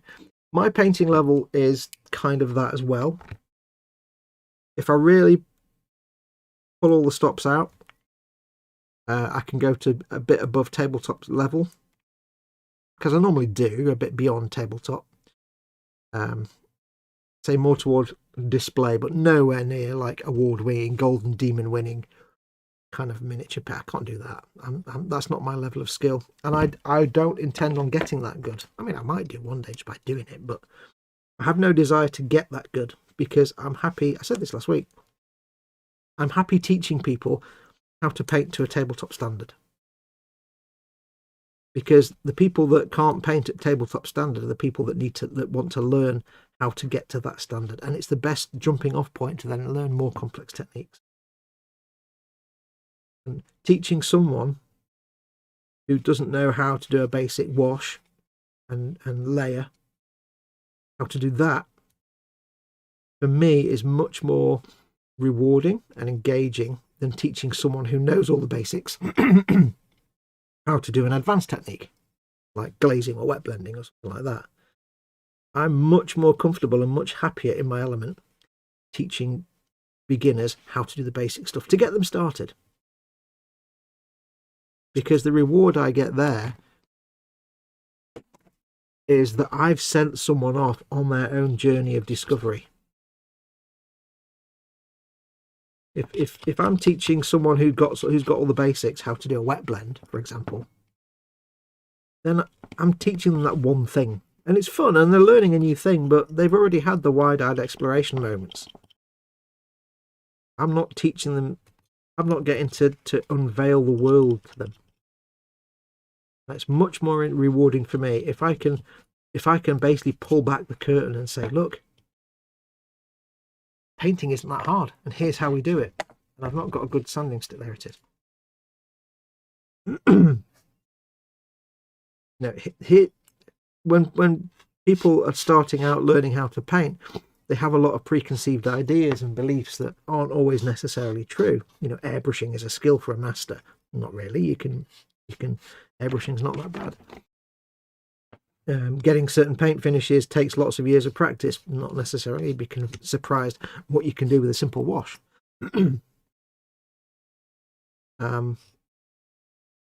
Things like that. It's more rewarding for me to reveal those truths to people for the first time than it is to be teaching someone who's been at it for years something they might not have known before.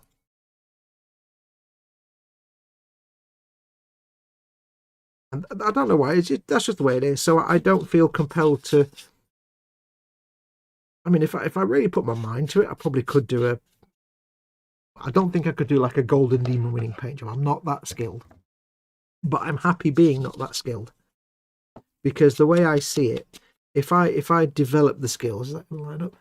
If I sat there and did my due diligence and learnt how to paint like an award winner, it would be very hard for me then. In my mind, in my imagination, it would be very hard for me then not to paint like an award-winning painter.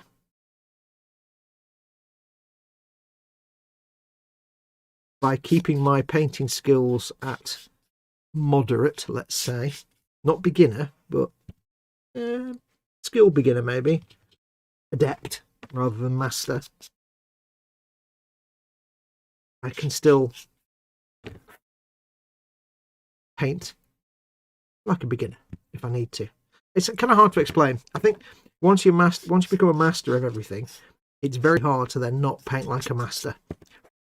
If I was able to paint like Golden Demon, Silver Slayer Sword winning level of paint jobs, I wouldn't be happy if I then painted something just to tabletop standard. I'd be like, that's like a tenth of the work.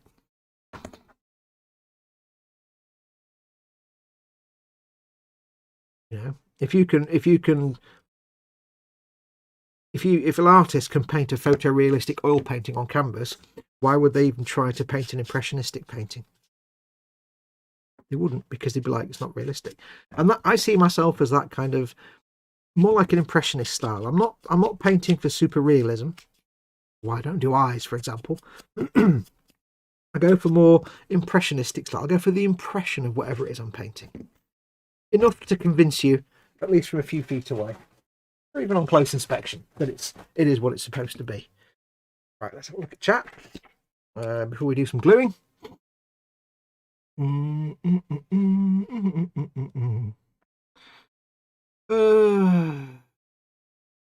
To my painting level, they demand that you paint them like one of your French girls. Some kits have soul and you have to look after them, not leave them at the shop all alone. It's cruel, says Sarah Jane. Sarah Jane has a problem. Muse is going to get coffee and a bigger screen. My little boy finished his first miniature, a Poxwalker base coat and wash and dry brush. He's chuffed. Brilliant. Excellent. That's the thing. And that's the beauty of things like the Citadel's, what are they called? The paints they came out with a couple of years ago. I forgot what they're called now. Hang on. Contrast paints, that's it. Contrast paints. For people at my skill or above, they're not really... They have their uses, but they're not the be-all and end-all. But for an absolute beginner, like that Poxwalker there was literally painted in 5 minutes. And this was actually painted in my local Warhammer store when they launched the contrast paints, because I was just trying them out. And while that's kind of a basic, simple look, you know, if you're really painting that properly, you do layers and edge highlights and all kinds of shading and stuff. But that was literally, I think, Gulliman flesh and one of the green ones and a brown one, and just put them all on together and mixed them all up on the model. It took me like a minute. And if I actually painted the trousers on that properly and based it properly, that would probably look all right. 50 of them on the tabletop would look fantastic. And that's where the contrast paints come in really great for beginners when you're doing things like that, fleshy bits, because it's just like a wash and you can mix them all in and get these great, in this case, putrefied, horrible, blebulous flesh. And it looks fantastic. So, yeah, not the contrast paints. But it's really cool if your little boy's done that. Good stuff. Good stuff. Where are we up to? Even people that have done this for ages can learn something new. Oh, absolutely. I'm always learning. I'm always learning. Like I said in the last stream, up until about 3 or 4 years ago, before I built a Warhammer kit or a Games Workshop kit, I didn't think I could brush paint. I decided that I was rubbish at it and I couldn't do it. Then I got some Citadel paints and actually realised, you know what, I actually can do it. Strangely. Quelle surprise. Right, how does this go on now? That goes there. This goes on. Brain.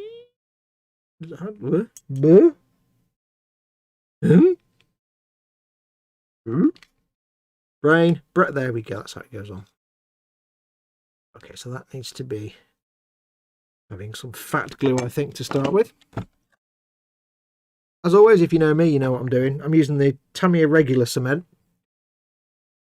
just to get some grip here. It's viscous and it will hold the piece in place better for a second while I apply the extra thin light. If I'd done extra thin there, that wouldn't stay in place. Now, it's not a stronger glue.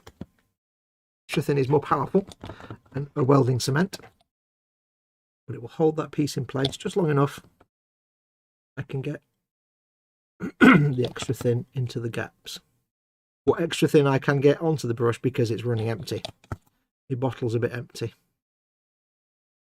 I can't open my new jars yet because they're in quarantine downstairs. Gosh darn it. Curse you, chocolate velociraptor.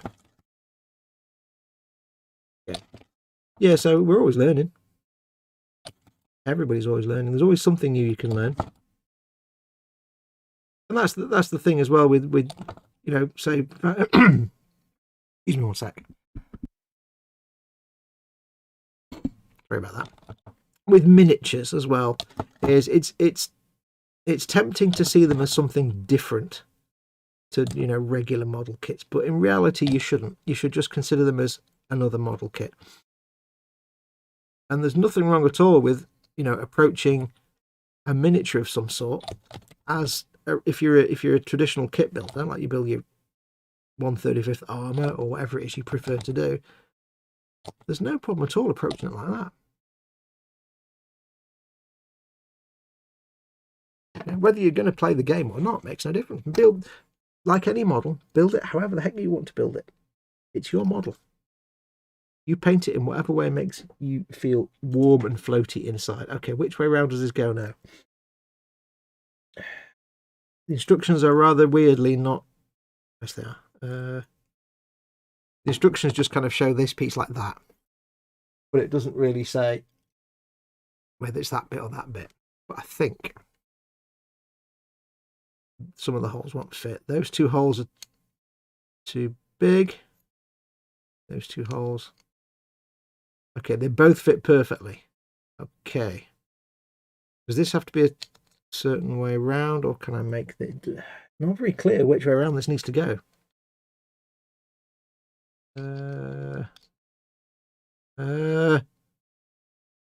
Really? Oh, yes, it is. Yes, it is. Yes, it is. No, it isn't. Yes, it is. I think. I hope this is the right way around, because it could be a bit weird if it isn't. There's little notches cut out of some of the tubes and pipes.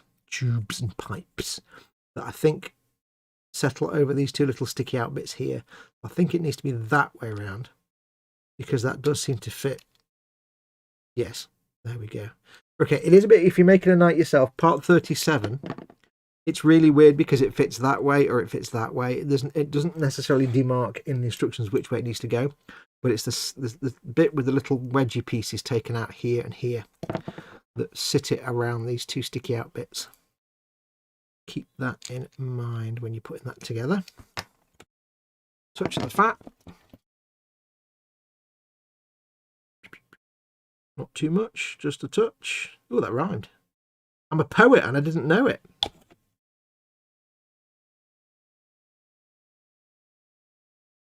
Can go on there. Again, I'm just using that fat cement just as something to hold it in place. Could just leave it with that fat cement on, but I always like to run extra thin into the gaps just to make sure everything has the crap glued out of it. Because that cement is good, but extra thin is better. A big mould line on that bit there I need to clean up, but I hadn't even noticed. Do that later. Really, I'm running out. If you're wondering why I'm jiggling the pot, it's because all the I can't quite get the brush to where the glue is, and I have to jiggle it around a bit. So that's on. Lovely. Free for a pen. Right, so that's those bits done. Technically, all we need to do is glue the sides to that. Quick look at chat and a swig of coffee. Nom. Johnny says, Lewis, start small and work your way up. I've been building models since I was 10, still learning new skills. Use setbacks as learning tools. Absolutely. That's one of the things. A lot of people, when they're starting out, they'll make a model, and I do it myself. I make a model, and I'll be painting it, and something will go wrong, and I'll be like, oh, this kit's ruined. I've lost the will to, I can't build kits anymore. This one's ruined. And you get really upset by it. But you have to remember, if a build goes wrong, put it to one side. Because you know what? A week later, you'll be building something else. And that'll either get forgotten and thrown away, or it'll become a test pig. And at the end of the day, you know, if it's a 20 or 30 quid kit, it's annoying, but it's not the end of the world. You don't need to give up. Just move on to the next project. That's all you need to do. Right, I've got a big mould line in there that I totally didn't clean up. Shall I try and do it now without making everything fall out? I might, yeah. While I can still get to it, better do it now. And still get near it. But that's, I mean, if you're building like if you just spent 1,500 quid buying a resin Warlord Titan, Warhound Titan from Forge World, then yeah, you're going to be a bit sad if you mess that up. But if you just build an Airfix kit or a Revell kit or whatever you're building, it's just a kit, not a £500 200 scale Titanic or a 1/35th U-boat or something like that, then it's not the end of the world. It's just, as I said, it's a learning experience. You learn from what your mistakes.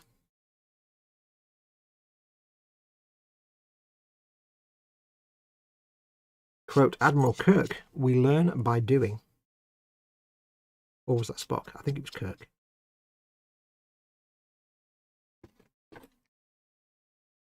Why not use the extra thin quick dry or your plastic magic? Says Mayhem. Because plastic magic is super stinky, and I like to keep that just for things like ABS. And the quick dry is actually, the quick dry is good, but it's very aggressive, and it's also super stinky.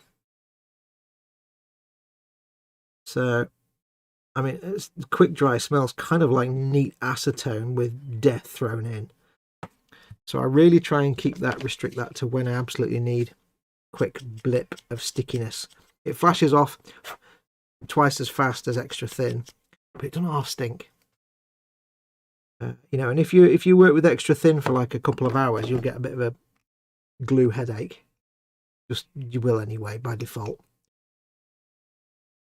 But with the fast setting, whoa, yeah, you can work on that with that for about an hour, and you're raging headache time. So make sure you're taking regular breaks. But it's more just a case of I like to keep those glues for when I need them, rather than just use them for general stuff. Now I know I'm running out of this one, but yeah, it'll be fine. Plus it's 1,000,000 degrees in here today, and I think adding the extra stink of the fast setting cement, yeah, we'll just go stick with the extra thin. But the fast setting stuff, although it's fast, it can be, like I say, it can be quite aggressive. And what you might find occasionally, especially if you, let's say you've got like an antenna on something. This is where it often comes in handy. Let's say you've got a vehicle with an antenna, like a Warhammer fat antenna or something, or a thin tube of some sort. And you snap it and you're like, oh, I've snapped it now. Extra thin is really good for fixing it together because it's a really tight bond. The fast setting one can be even better because you get, let's say you make something and you snap it like an antenna, and you want to get both halves back together again. You put them together, you get some extra thin, you put them together, you have to hold them for a few minutes. And if you're lucky, they'll bond and it'll be quite good.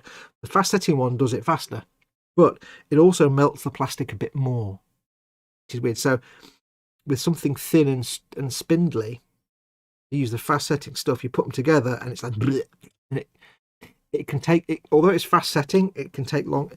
Sounds really weird. You glue two things together with the extra thin, they'll be pull apartable for a little while.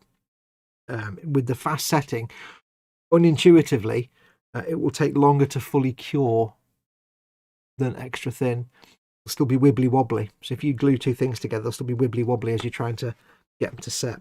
It does grip things, the two things that weld together faster, but they take longer to completely fully flash off and cure. It does work faster, but it works slower. It's kind of hard to explain. I know what I mean. It really makes sense. It works faster because it melts the plastic faster, but it also takes a little bit longer to cure overall completely, which is a bit of a pain when you're doing little fiddly things like antennae and stuff. I've made some little scratches here, so I'm just going to go over with some extra thin just to smooth off those little fluffy scratches that I've done. Just a tiny touch, just smooths it off quite nicely. Let's have a look and see. Foxx says Cy Reynolds not got any picture of his stuff online, says Panzercone. Says David Sanderson. Cy Reynolds is a friend of mine. A lot of people who chat know him, who has won the Golden Demon twice. But he's not got a website or anything like that. He doesn't do filming and stuff. He just paints for the fun of it. So no, he's not got any. He's probably posted some things up in bits and bobs here and there, but he doesn't like promote himself. We've tried to beat that out of him and get him to do some YouTubes, but some people just do it for the fun. They're not in it for, a website and stuff. We've all said to him, of all the people we know who should be teaching people how to paint, yeah, but it's not his thing. Foxx, you can pull the brush out to get the dregs, I know, but I think it set its limit. The problem with these glues is you never quite see where exactly the brush ends. You don't want the brush to be so far down that it's sponged against the bottom of the jar, because then it goes splays out and it becomes a nightmare to use. I'll soldier on. We'll be fine. I've got some more downstairs. Emerson Pedro does lots of hearts, green and yellow hearts, and claps and thumbs ups and everything. So hello, welcome Emerson Pedro. I had a model of a pickup truck and I got a big fat thumbprint on the bottom of the front fender. Took a day away from it and came back and turned it into mud instant off-road truck. There you go. Happy accidents. If you do get glue prints, big fat chubby fingerprints in glue on a model though, the easiest thing to do is let it cure and sand it. That's the easiest way to get rid of those. If you ever see me do one when I'm building this, I'll be like, don't worry, we'll come back and sand it later. Because luckily they're only kind of mild. Right, which way is this going now? This needs to go... I can never remember. Yes. That's the front. Back is here. This needs to sit on there like this. So these two pegs slot into those square holes there. Square peg into a square hole, you see? Do you see like that? That slots in. Click. Like a glove. This is why I love these. The Imperial Knights are not hard to build. They are one of the easiest paint jobs to do, although this one might not be, and they're one of the easiest builds. There you go. I technically don't have to glue that, but I'm going to. which makes it weird that some of the more modern kits, a few of the recent kits released have been a bit of a pig to build, like the Primaris vehicles can be a bit icky sometimes to build. That's that. I shall now apply some goodly glue. That's all pushed in. Yes. What I can do is I can get the glue around here. Get the extra thin to capillary action itself into all little recesses. Don't have to go crazy. There is some sanding I'll need to do on the bits I've assembled so far, but we can do that later. I just want the glue to capillary action into all the little crooks and nannies. Squish it down. Squish it down. And then we need to glue down here at the back, where these two join together. That can sit there. Can go on. That was a lot of glue that came out there, but that's fine. I needed it anyway. That can sit like that. I may have a peg, unbroken peg. It's not big enough. It's not big enough. Oh, it's not going to fit. Here instead. Yes, just hold it for a minute. Hold it right there. I just run some glue down the inside. Yeah, lovely. Now it does make me wonder, you know, I often wonder this, the Imperial Knight kit, if you buy the Night Warden version of the Imperial Knight kit, the one that just says Night Warden on the box, you don't get the cockpit. And I've never quite figured out why they didn't do a cockpit on this right from the start. Because this entire interior area here is where you're going to put the cockpit in later on. It's perfect for adding a cockpit. But they never did. Until the Canis Rex version. So if you're building an Imperial Knight, whichever one you're building, whatever version of the Imperial Knight you want to build, and you want the pilot, make sure you get the Canis Rex kit, not the Night Warden kit. Otherwise, your day will end with sadness. I get some tape. Taping time. Just tape together. All tape together. Oh no, copyright, don't sing things, Foxx. Oh, good God. eModels copyright strikes. Bomb. Bomb, bomb. IDI. You know that song. You know the song I'm singing if you live in the UK and you're around in the 1980s. I'm a bit waffly today, aren't I? More than normal, maybe.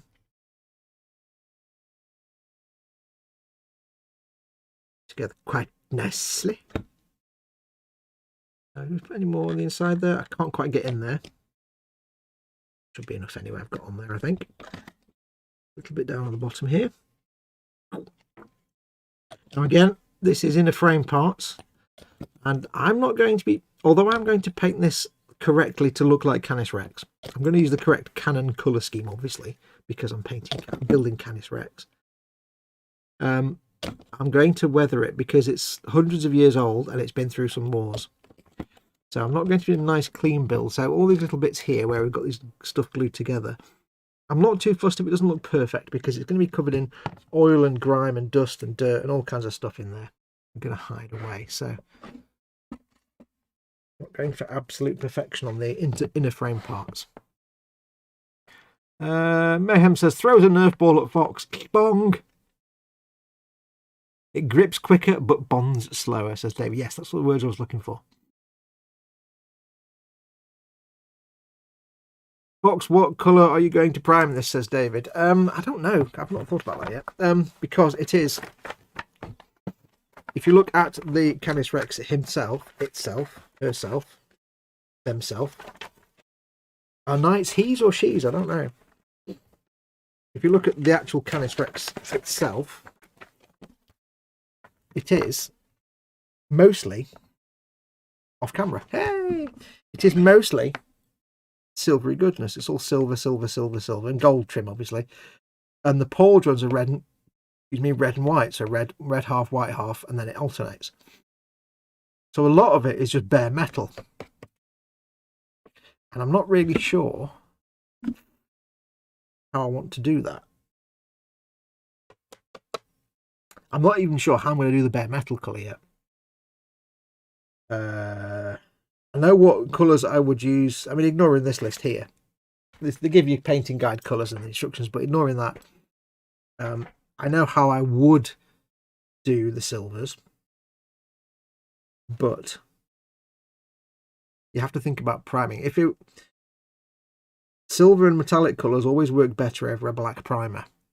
So it would make sense to prime this black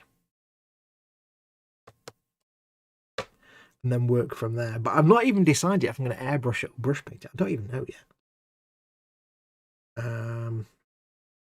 But what it might be a case of doing, perhaps, for example, because a lot of the inner frame is actually black, and I'm not sure I actually like this black inner frame, but it's what Canis Rex looks like, so I don't know yet. The inner frame, because I'm not going to be gluing the armour on, so I can obviously, if I want to, I can prime the armour gloss black with a gloss black primer, and then apply metallics if I'm airbrushing, and the gold can be brushed on. For the actual inner frame parts, if I'm going with the black inner frame, or the majority black inner frame, I can just prime it black and then take it from there. It doesn't need to be super shiny, so I'm not really fussed. These metal bits here don't need to be super shiny, so they can go over a matte black. But I don't know, because I might prefer to paint the inner frame silver colour and then darken it down with washes and shades to get that kind of dark colour. I don't know. I know it's supposed to have this black inner frame, but I might have to fight against convention and not give it a black. I don't know yet. I don't know. I've not done that kind of thinking yet. This is the thing with any project I do. I don't always. Well, I very, very rarely have a hard laid out plan from the start. A lot of it, when it comes to painting, I kind of just figure it out at the time. Just making things up as I go along, which is a brilliant way to be. Unless you're like an airline pilot, that's probably not the best way to be then. But, you know, when it comes to making model kits, there's no bad decisions, only, well, there are bad decisions.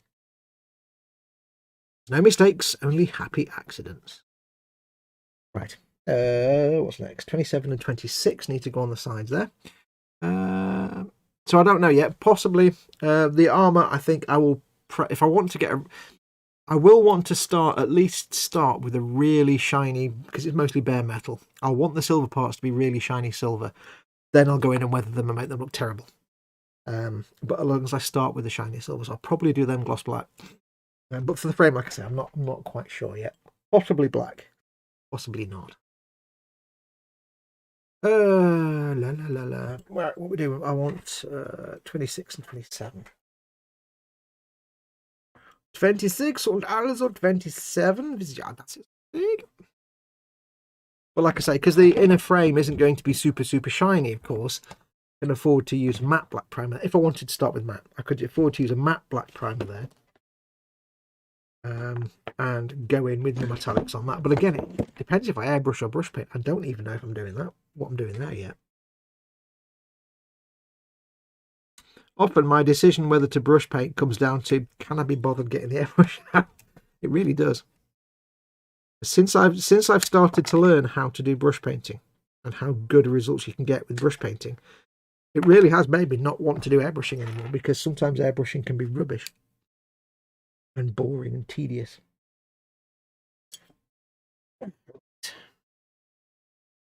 Bits on. Clean up time. I don't know yet. Not fully decided. All I can think about right now is curry rice and chips. Caterpillar action, says Mayhem. He's going for Hello Kitty pink with recessed shades of blarp orange and a steel chrome dry brush. Yes, I have done a Hello Kitty paint job. I did a Lehman Russ. It's over there in the cabinet. If you want me to show, if I wanted to see it, I'll go and grab it. But I have done a Hello Kitty with Hello Kitty decals. Also, out of a moment of curiosity, by the way, when eModels reopen their store on the 12th of April, and they open it back up to the public, and when I eventually deliver the Millennium Falcon that I built for them, the Bandai Millennium Falcon, when it's there,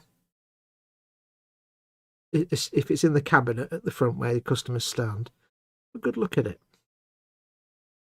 Because on that Millennium Falcon, there's an Easter egg. I put an Easter egg on that Millennium Falcon. And the reason I'm telling you this now is because the Easter egg is a Hello Kitty decal on the Millennium Falcon. It's there. And the first person to find out exactly where it is will win £1 billion. They won't win £1 billion. They'll win a firm, hail and hearty handshake. No, win a laurel and hearty handshake. Yes. So I have done a Hello Kitty tank. That's for my friend George.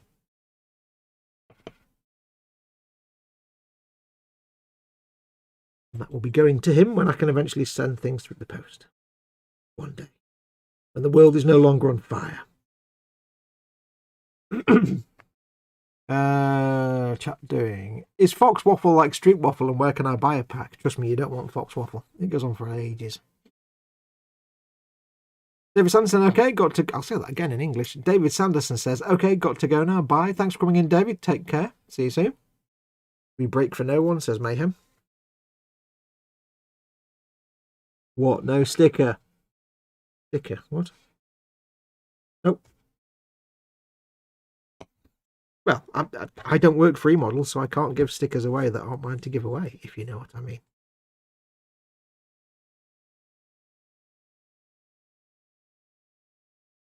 Plus, I'll be perfectly honest, when it does go into the store, you won't be able to see the bit where the decal is in.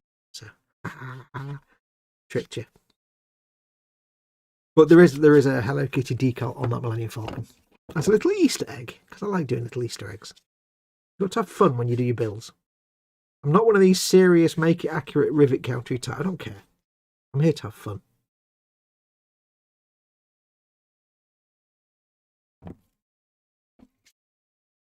It always amuses me when you get people that are like really pernickety about the build. They'll say, like, you'll see a beautifully painted tank, and they'll be like, that's really nicely painted. However, I think you'll find in 1943 that particular tank didn't have that specific thing on it, blah blah blah. And I'm like, wow, you just suck all the fun out of this hobby, don't you? And it's like, I do this because it's fun and it's creative, and being creative is fun. I don't understand why you can't just let people be happy. I always mock people that do that because...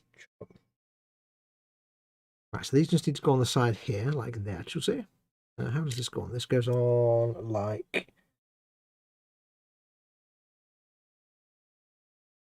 How does this go on? Tightly is how it goes on. Ooh, tightly. Tightly nightly. Goes on there, and this one goes side like that. I remember these being such a tight fit, to be honest. Not that I'm complaining. Kaplick. Kapla. Not that I'm complaining. Oh, I'll move this out of the way. I'll put the knife blade away so I don't pick it up the wrong way around again. Nearly stabbed myself.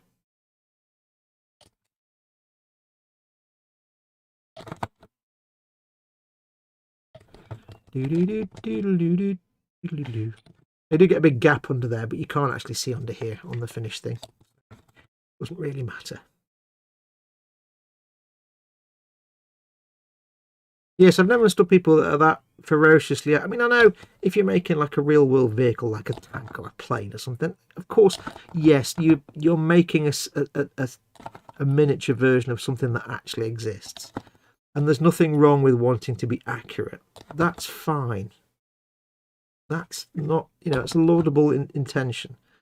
But at the same time, some people just do it for fun. At the end of the day, if you think about it, if you boil it down to its bare bones, brass tacks, simple fact, and I'm going to say middle-aged bloke because a lot of the rivety counter types are. If you get it down to the basic brass tack fact, we're middle-aged blokes making toy soldiers. It's not particularly something serious, is it? So that's what I say to people who get that finickety about other people's builds. Never understood it. It's like, we're middle-aged men making tiny plastic soldiers. What? Unless you're building for the British Museum display, don't worry about it. The only time rivets need counting is when they're in a rivet gun, says Mayhem. Yeah. I used a few of those Hello Kitty decals on my daughter's pink camo stormtrooper. She loves it. I know those people, not fond of them either. Yeah, they're just like, yeah. Like, if you ask people why they do this hobby, 99.9% of them will say, because it's fun. It's creative. It's like drawing or painting or writing music. It's just creative fun. That's why we do it. These be taken out and flogged with a fonger. Now, that's quite amusing because way back in my early internet days, in the late 90s, early 2000s, in the days of AOL chat, whenever anybody was typing badly and getting into spelling mistakes, they said, oh, I've got the fongers, or they've been hit with the typo hypo. The fonger, I can't type, I'm typing fonger. Yeah, so that means bad typing to me. Lol, not all of us, Foxy. What's that news?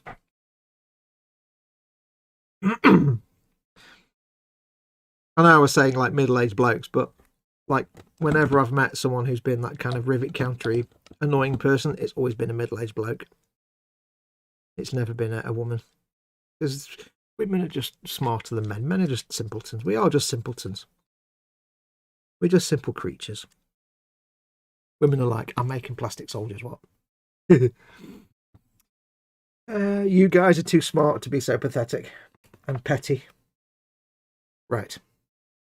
We need to make some exhausts now. Now, the trick with the exhausts is, do we add them now? Do we add them later? And I'll explain that in a minute. How time are we on? 4:50. About an hour to go yet. Be right back. Vampy on the phone. Say hello from us.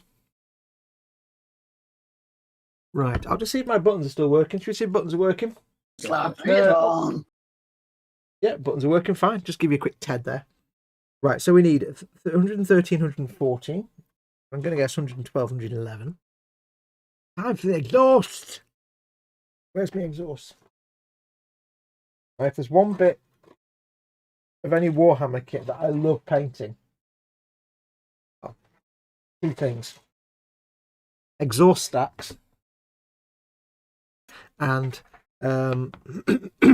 flamer or melter gun heat cowlings, because they always have this brass look, goldy brass look, and they always look heat stained, and I love doing that. So let's get some exhaust built. I don't know if we'll add the, I don't think we'll add these straight away. We'll see. 111, 112. My voice is going again. Good God. Almost like I'm an old man or something. I don't know. 111 and 112.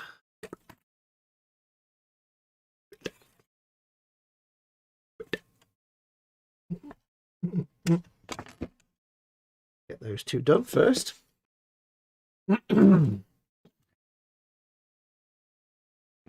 Yeah, I love these kind of like these bits here. Because the way I paint them, I have a very specific way that I paint them. Some people do heat staining in different ways. I just have a way that works for me, and when I do get around to the painting of this, I shall show you. Because I'll also, I don't think I get to do it on the big gun on this one, unfortunately, because it's not got a melter or a heavy flamer, so I don't get to do it on this. But I get to do it on the exhausts. I'll show you. But the way I do it is all brushwork, no airbrushing, no inks and pigment or anything like that. One thing I've never done is that kind of heat staining where you go blue to purple to it looks good, but I don't think it looks realistic. At least not for the things I paint. I don't tend to do that. I have a slightly different method. It's basically washes and brushwork. I think it looks quite good. Especially on like these are going to be like bronzy colour, brassy bronzy coloured anyway, so the usual purples and blues won't really work on a brassy bronzy colour. Also, I don't have any inks. Now I need to be careful with this because I don't want to gouge out too much. What I'm going to do, my blade away. Blade discipline is find my file. Where's my file? It's my file. I can't find it. There it is. Very gently, no pressure at all, and on camera, ideally, on camera. No pressure at all. I'm going to follow the curve and start to file it.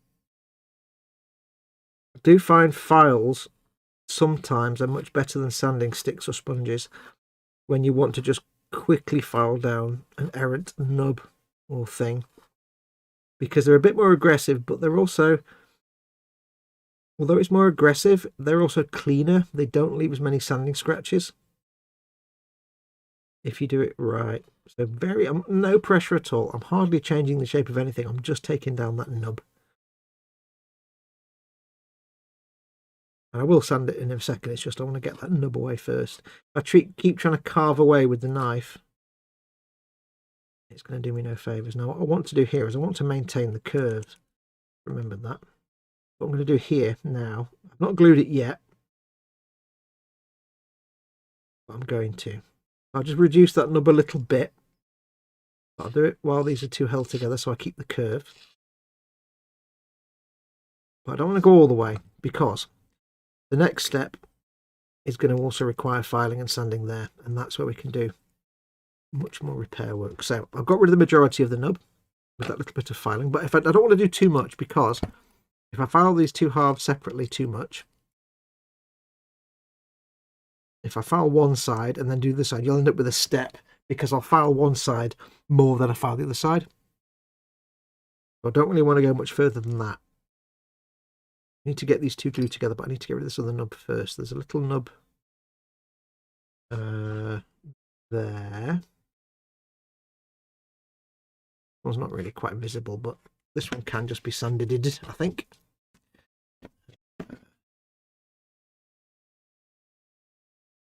This is like on a tube or a pipe, so this is going to be covered in grime and grunk anyway, so not too fussed about using a sanding sponge.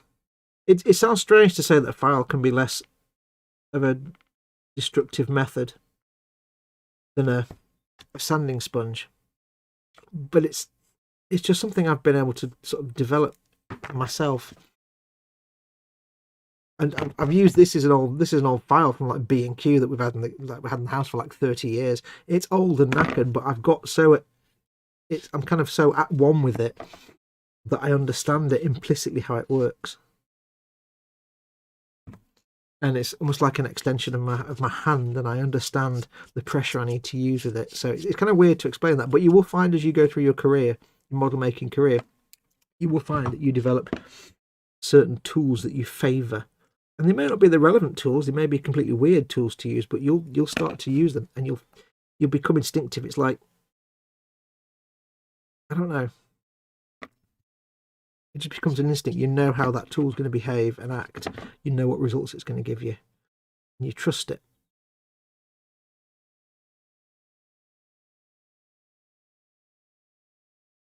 You know, it's a bit like Bob Ross painting with a 2-inch brush, or Nancy Kaminsky painting with a palette knife.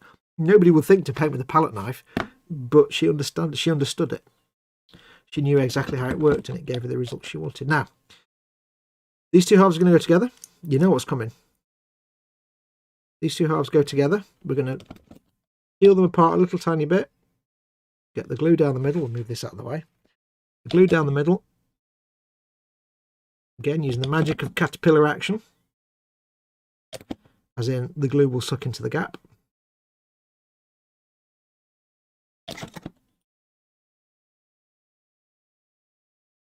It will go into the little gap.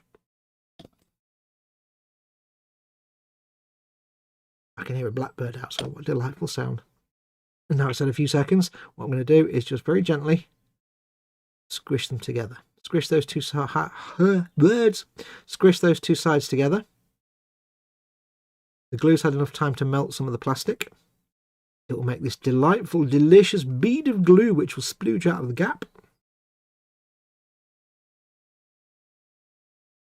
And that's then ready. After about half an hour, that's ready for sanding or filing, just to smooth that bead away. Now, the reason I didn't get rid of those nubs completely is, like I said, I didn't want to sand each half individually, because I didn't want to risk having them at different heights and making a step. The other reason I did is I knew that I was going to be gluing these two together and squeezing the glue out of the gap. So what I'll actually do is, when that glue has cured and it's just plastic, I can go in and file that away or sand it away and take the nub with the remainder of the nub with it. And that way you end up with a beautifully filled gap and also no nub. Because otherwise I'd be sanding the nub away, doing this, and then sanding it all away again. And I may as well, you know, rather than doing the sanding stage twice, do this bit now and then come back when that's had a while to dry and sand the nub. So whenever you're doing a cylinder like that, get rid of the nub for the most part, but leave a little bit behind and put it together. Get the sploogey glue, let it dry, and then you can sand all the seam line away and take the nub with it. And again, that's using the glue instead of using filler, because I hate using filler. Filler's a faff. It's a pain in the knock in the camera. It's a pain in the bum. I'm lazy. I don't do filler. I don't do things that I don't need to do when there's something else much easier with the same result. That's my ethic. If there's a way to do something that's half the effort but exactly the same or better results, well, duh. Do. Don't waste your own time. That's the trick. Chat doing. Let's have a quick look. Old man, you have no idea, says Dad. Yes. Careful, you need to watch your blood pressure. Blue, says Dad. Says Mayhem. Calm down, Dad. Remember, later in the year, he'll become acquainted with his doctor's finger. Yeah, I'll hit the big 5-0 this year. But I don't think I'll be going for that particular checkup anytime soon. Not this year, I don't think. Yeah, well, not till the end of the year that I hit the big 5-0 anyway, so. Gouge that a little bit, but it's not a problem. Apparently, according to the creator of Hello Kitty, it's not a cat. Go figure, says TCS Designs. Hey, TCS. Yes, he did say on record at one point it's not actually supposed to be a cat, it's just a kind of animal. But I think everybody went, dude, it's a cat. Shut up. And I think in the end they were just like, yeah, okay, it's a cat. I remember reading about it and I kind of understood the logic behind his thing, but it's like, it's a cat. No. Come on now.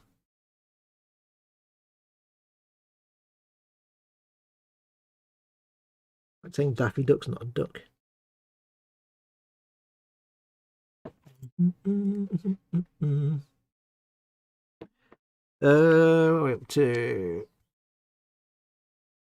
I can still file to a few thou by eye, says Donald Mackenzie. Hey, Donald. Oh, yeah. Absolutely. And the thing about becoming good at something, whether you just want to be good, you want to be adept, you want to be a master, whatever you want to be, whatever skill level you want to achieve, it's not all about skill. It's not all about some secret arcane knowledge that you can't possibly know unless you go through the rituals. A lot of model making, a lot of painting, it's nothing to do with your skill level. I mean, there's a certain point at which, you know, a certain skill level is required, but it's not as much as you think. You don't need to be a talented painter to win a golden demon or a Slayer sword award or anything like that, crystal sword, whatever they are. You don't need to necessarily be a talented painter, but what you do need to do is have a full understanding of the materials you're using, the tools you've got, and how best to use them. There's two sides to painting. There's a creative side and there's a technical side. And it's possible to have one. It's possible to be proficient in one or both or the other. You know, it's possible to be technically the world's best technical painter without having any ounce of artistic talent. And it's possible to be the world's best creative, imaginative, theoretical painter without any ability to paint.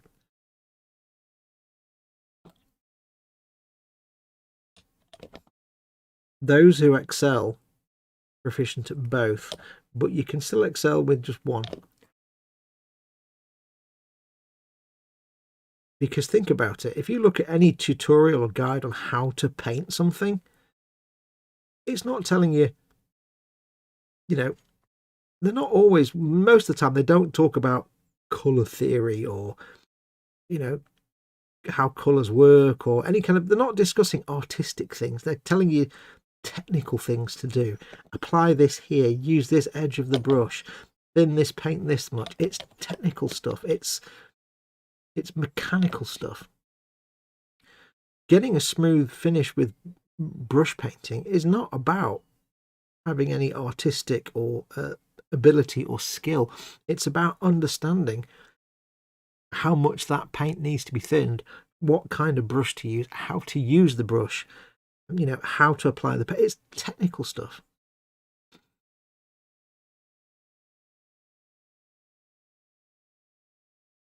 It's like drawing. People used to say to me, "Oh, I can't draw." It's like, no, you can. You just don't know it yet because you haven't been shown how to use the tools correctly or how the basics work.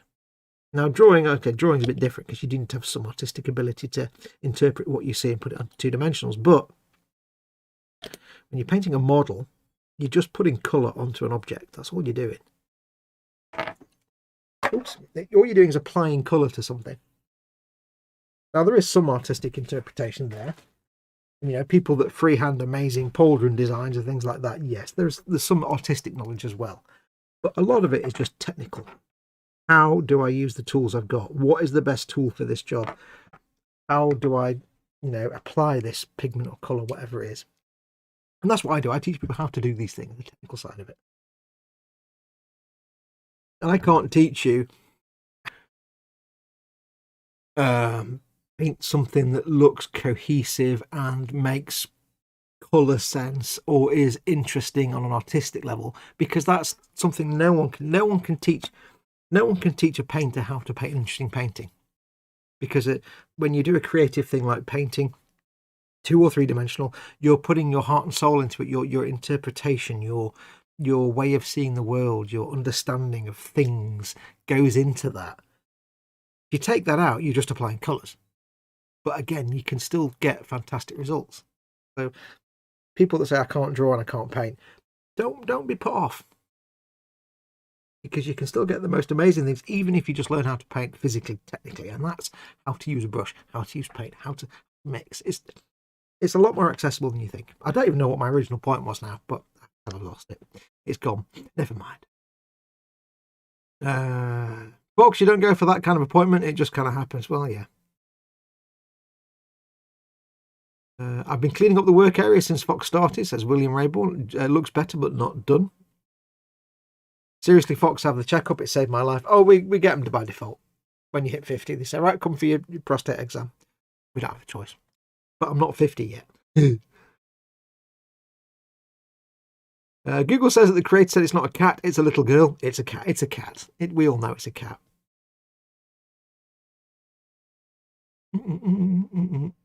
It's like the guy who invented the GIF says it's supposed to be pronounced GIF, but he's an idiot and it's clearly meant to be pronounced GIF. And if you say it's supposed to be pronounced GIF, we'll just point and laugh at you like that. You'll get the finger of shame. Graphical interface format. Graphical, not giraffical. It's not the talent, it's the technique. Talent can add to the technique. You can be the most proficient painter in the world, but if you've not got any artistic talent whatsoever, you might still make some amazing results, but you'll be limited in what you can do. If you've got talent and technique, then that's where you become a true master. But it's possible to be an amazing painter without having both. You know? It's more down to imagination. If you're not putting imagination into it, there's no one can teach you that. But you can still get some amazing things, but you are limited then into what you will come up with at the end. It's kind of hard to explain, but the only bit you need to learn when you're learning how to paint something is learn how to physically do the things you need to do. You can't be taught imagination. You can't be taught inspiration and creativity. That's the one thing you can't be taught. Yeah, Mayhem says, considering the G in GIF stands for graphic, not graphic. Yes. Oh, look at that film with its amazing computer graphics. No, that's not quite right. Yes, the man that invented the graphical interchange format is clearly a simpleton. when it comes to how to pronounce. Just because he invented it doesn't mean he gets to say how it's pronounced. There's no claim to that at all. Yeah. When people say GIF, I just want to slap them. I always thought it was technique and visionable thought that helped, says Mayhem. You don't need both, but it's good if you have both. Like I say, you can be the most proficient painter in the world, and you might be able to look at someone's model, know exactly how to paint that, and be able to reproduce it perfectly. But you'll be limited to doing that. You might not be. You might be able to have some imagination. There's nobody out there that doesn't have the imagination to come up with something. To think, how can I paint this? What if I do this and this and this? Everybody's got imagination to a certain degree, but no one can teach you how to imagine things. They can only teach you how to put that imagination into effect with your plan, your painting plan. Where are we up to? Next is... Ooh. Now, I'm not going to glue these on yet. These exhausts actually glue on the side. Now, I need to clean these up anyway. But these glue on the side like that. Kaplunk, and one on this side. Like that, you see? Like that, yeah. Now, there's a very good reason I don't want to put that on there yet. And that is because I don't want to put the top armour on. I want to be able to paint the top armour separately. The piece that goes over the top here.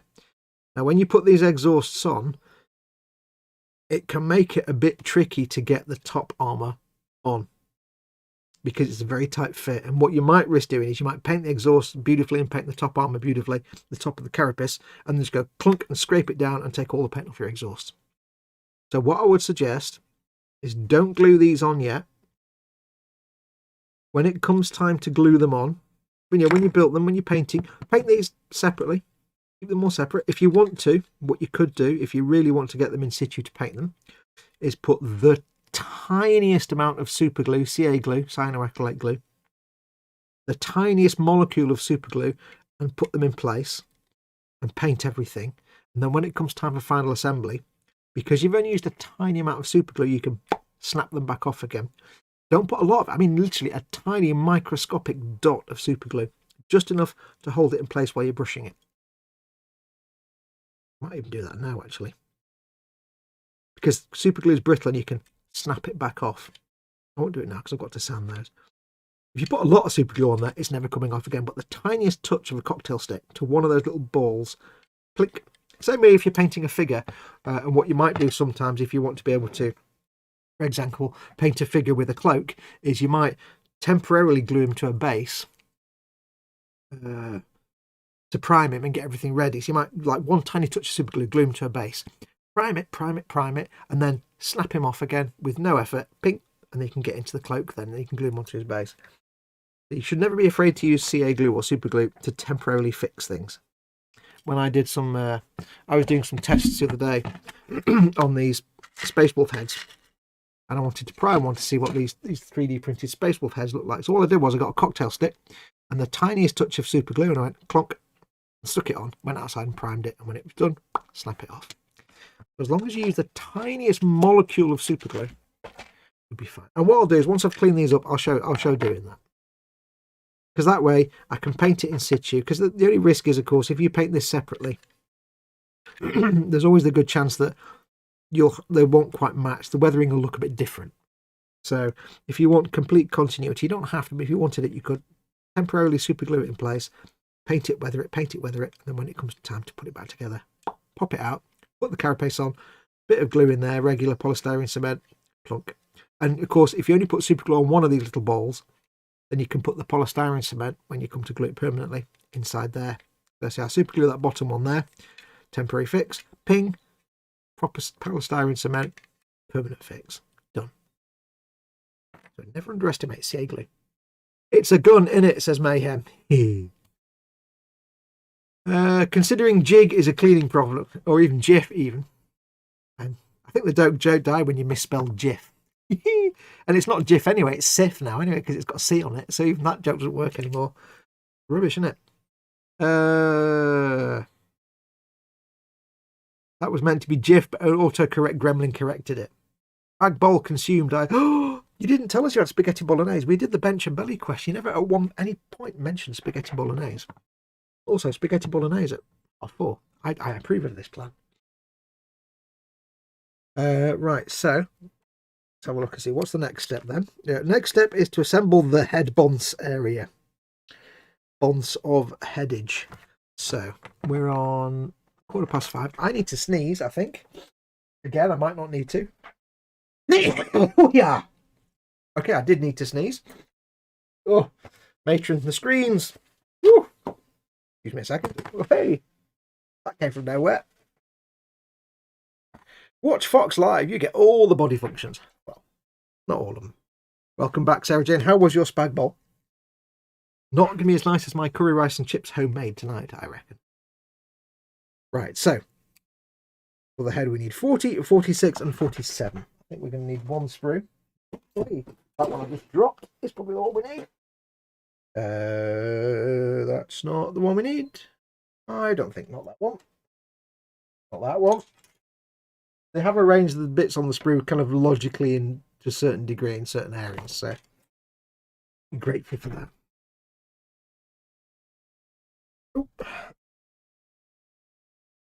Earl D says, another sad day. My dog's going to his new home in 40 minutes. Oh, I'm sorry to hear that, Earl. That's kind of sad. Safe journey to your your dog. Port Butler. Right, what do we need? 47, 46, and 40. 47, 46. So we're going to be making the head. 40. 47, 46. And 40. Which will be somewhere on this sprue, if there it is, if I can find it. Now, this is where it's going to get a bit tricky. We need part number 39.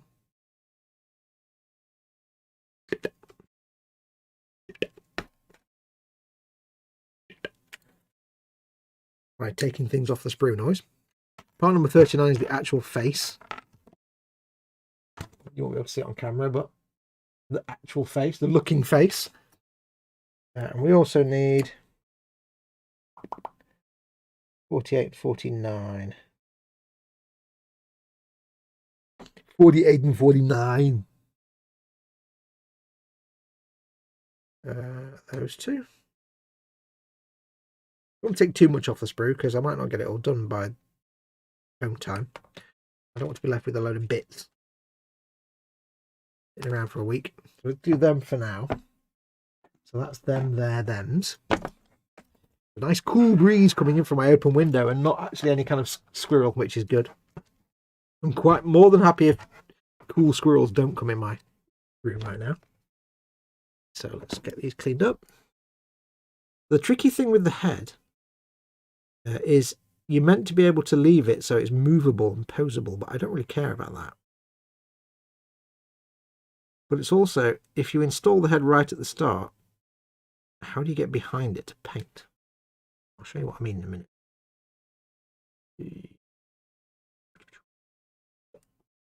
But if you don't install it right at the beginning, it's tricky to do it later on when you've got everything painted. Bit of a fiddly-tastic thing to do. It's not the end of the world.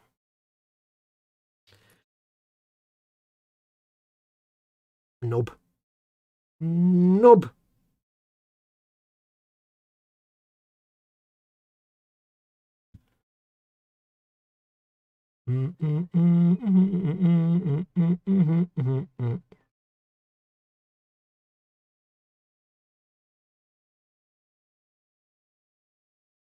Right.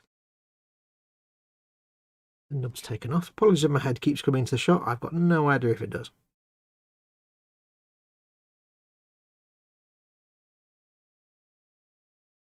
Yes, I'm looking forward to when eModels gets more GW stuff in stock, or Games Workshop stuff. I can't wait till they get, like, much more of the full range. You will see an eModels Baneblade build. You can count on that. You will see, let's have a look, I don't know. You will see, I think, maybe at some point I'll do some of the big character builds, like RK on the Ever Chosen or something. The big proper grown-up paint jobs. That's a big project, that. I've not done any big character builds yet. Like I've got my Mortarion. I need to paint Mortarion, but that's the first one I've actually had. Got Mortarion. And assuming I can, that was my, I don't know if you heard that, but that was my belly that just made a belly noise then. Apologise.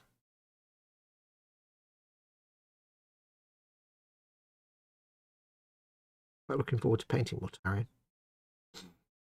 Well, I'm not sure about the wings. The wings are going to be challenging.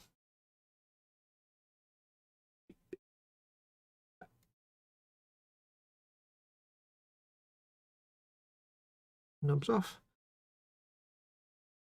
This bit is all interior, so I don't really care about that. Mould lines on that piece and stuff I'm not bothered about. That just needs a bit of filing. Yeah, there it is. I can find my file again. No. Can just be filed down there.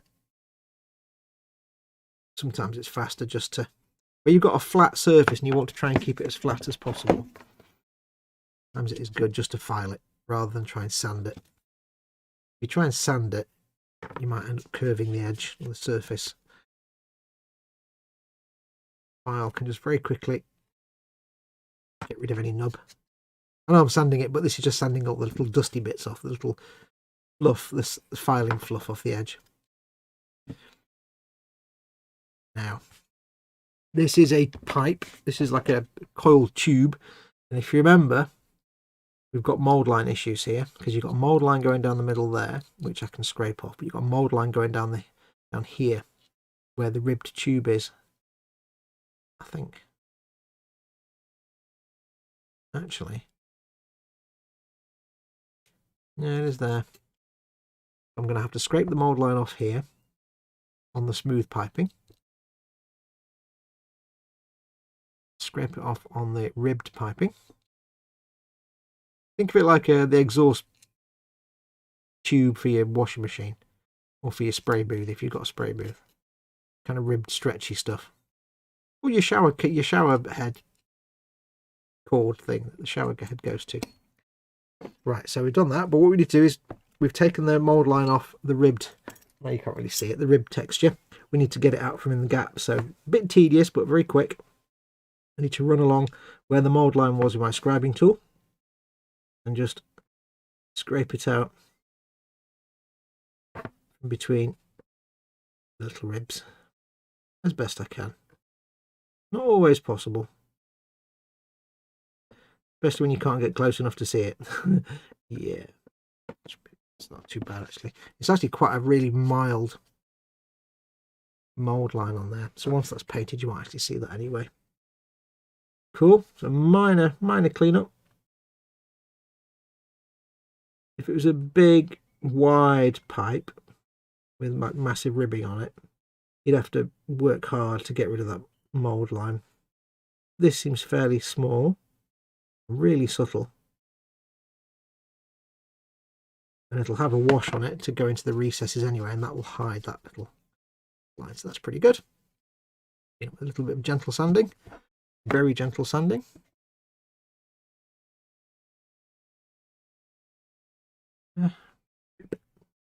These are actually hard to see anyway on the finished thing because they're under the head armour, but we'll do it anyway. I think here we just need a quick sandy just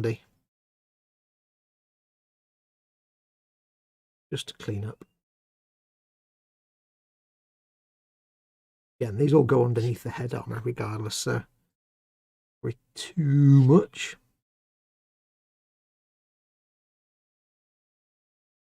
Just get nice and smooth.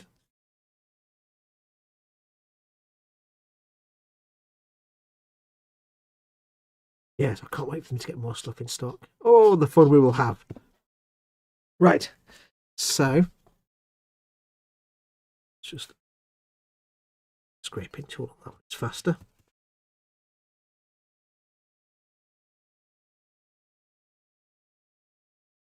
So this is where it gets tricky now. What makes me smile with these is all this beautiful detail on the face of the Imperial Knight. And like 99.9% of the builds you do with it, you actually cover this up anyway. All these bits of loads and loads of lenses, like for the eyes and the bits in between, and yet most of it you cover up.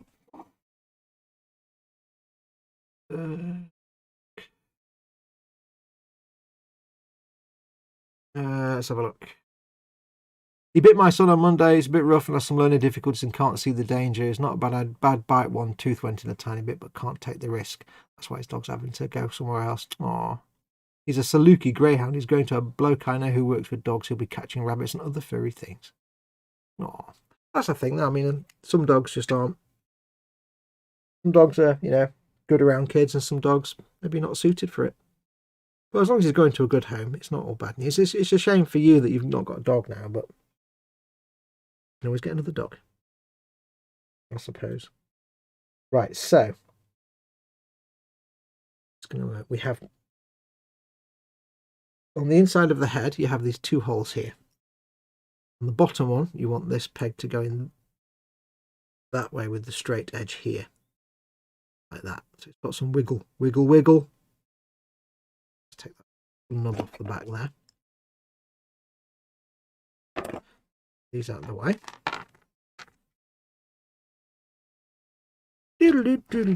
So we have side of the head. We have the other side of the head. Stop dropping things, you spoon. Right, so that's the side of the head. That is the side of the head. So that's going to be where the face goes. So straight edge there, against like that. This goes on here, and you are supposed to glue these two halves together, but you don't want to apparently glue that because you want this to wiggle. So what you need to do is drop it first of all, because of course you do. What you need to do is very carefully as you can. Now it's quite tricky to do this with the fat cement brush. So what I'm going to do, I'm going to find an old brush. Give me a second.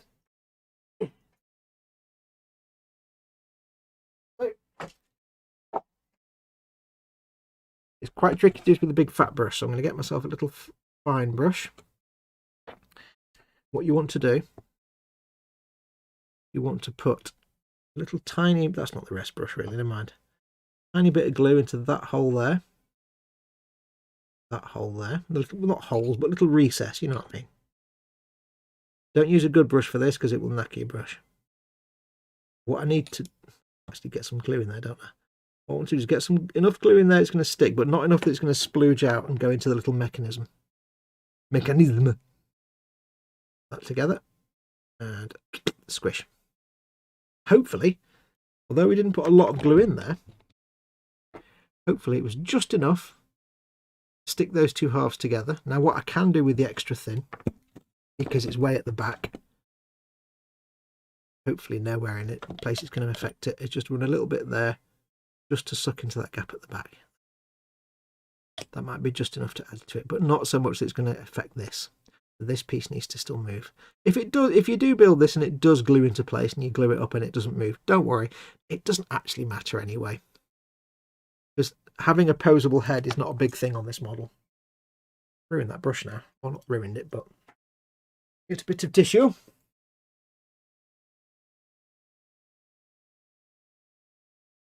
It's an old brush anyway. You can use it for glue. So that's that bit. A little bit of schmutz there that I need to get rid of. A bit of a nub. Just that flat because I need to glue things on top of that. So there we go. So that's still moving. But yeah, once you actually assemble this thing, you're not going to need to actually ever pose the head anyway. The face just goes on the front like that. Look at that face. The face only a mother could love. So again, I can use the fat glue for this. In fact, no, I don't even need to. Ooh, actually, yes, I might. Because, again, I don't want the glue to go through this gap. So what I'll do here, get that brush back.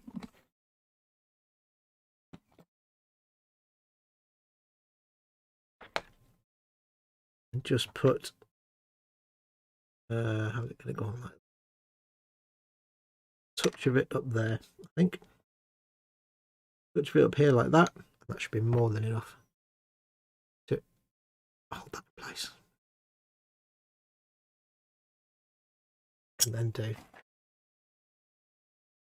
again. Come in with the tiniest possible amount. If I just did that with extra thin, like all these bits that we've just done, if I did that with regular extra thin and just put it together and put it glue into the gaps, it would risk everything just sticking together and gumming up the works.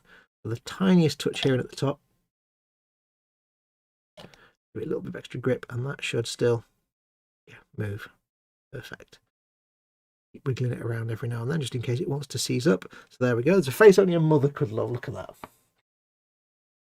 He's a pretty boy. He's a good looking robot.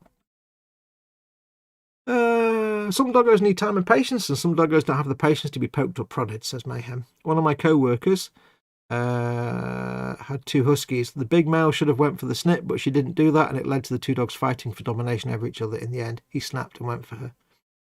So she got rid of him, but didn't want to, and the person that got him couldn't control him any bit them bad. That's down to her for not having him neutered. That's her own fault. Can't blame the dog for being the dog. Now we've got the headpiece on. Add on the face tubes. Square peg. And this simply goes in like, how does this go in? I'm just putting it in there without even thinking about how it goes. I'm just jamming it in. Goes on there like that. Should line up.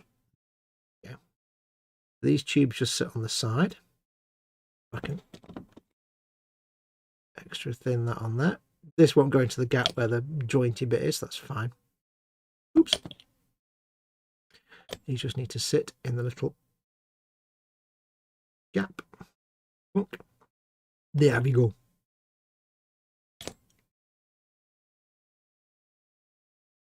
For some reason in my head, I've just got the guard from. Well, I've got one of the guard voices from Skyrim going, "Heard they're reforming the Dawn Guard. Vampire hunters or something. I'd consider joining them myself." Yeah, I've been playing Skyrim. I'll tell you what, because I need to get some achievements to get points to get free Microsoft Xbox Live. I started a new game of Skyrim without mods turned on, because you can't get achievements otherwise. And I've got to be honest with you, because it's been, last time I played it without mods was, way back in the Xbox 360 days in 2011 and 12. And then as soon as we got the special edition with mods, I kind of forgot what Skyrim looked like. I wasn't even on camera. And I got mods and did all the graphics up. I forgot what Skyrim looked like back in the day. So I've been playing it without any mods so I can get the achievements. And I've got to be honest, for a 9-year-old game, it may not be as spanky and beautiful as you can get when you've got mods and loads of extra foliage and god rays and all this kind of stuff. It may not be as fantastic as it can be, but it's still a good looking game. It's still atmospheric and good looking. It's a bit saturated and a bit, the darks aren't particularly dark and stuff, but just out of the box vanilla special edition looks pretty good, man. Love me some Skyrim, can't go wrong. Right, so that's the tubes on the side of the head. We now have an entire Imperial Knight bonce, almost. That's the head, which, let's compare it to the size of a human being. How big is an Imperial Knight? There's a Deathcore dude. Here's my token Deathcore guy that I keep getting out all the time. He's got no arms. He's a bit armless. But that's how big his head is compared to his. That's his head there. Yeah, it's a big thing in Imperial Knight. It's not a small thing.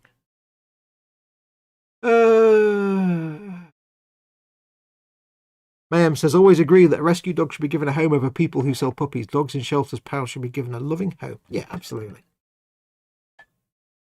I'm a dog man, and I would love a dog, but I've not got the patience to look after one. And I know it, and I'm responsible enough to know that I wouldn't have the patience to look after a dog. Sarah Jane is having jam steamed pudding with custard. Oh yes, it is good, she says.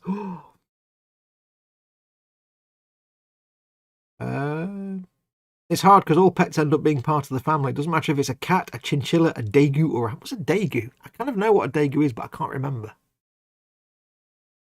Get a capybara. They're always chilled. Need a lot of water. They need a big swimming pool. Get a chinchilla. They're quite happy to sit on your head. I will get a cobra next. Mayhem says, dare say the missus will be gutted when we lose the cat. He's 10 this year. That cat, we had a cat that got to like 18 or before he passed away of old age. So don't think because your cat's 10 years old that he's going to drop off the twig at any minute. You could have another decade with that cat. If he's an evil cat, he'll live for like 25 years. If it's a nice cat, he'll die at like 4 years old or something. It's always the way. Right, what's left on the head? Now, this is where it gets a little bit tricksy now. Because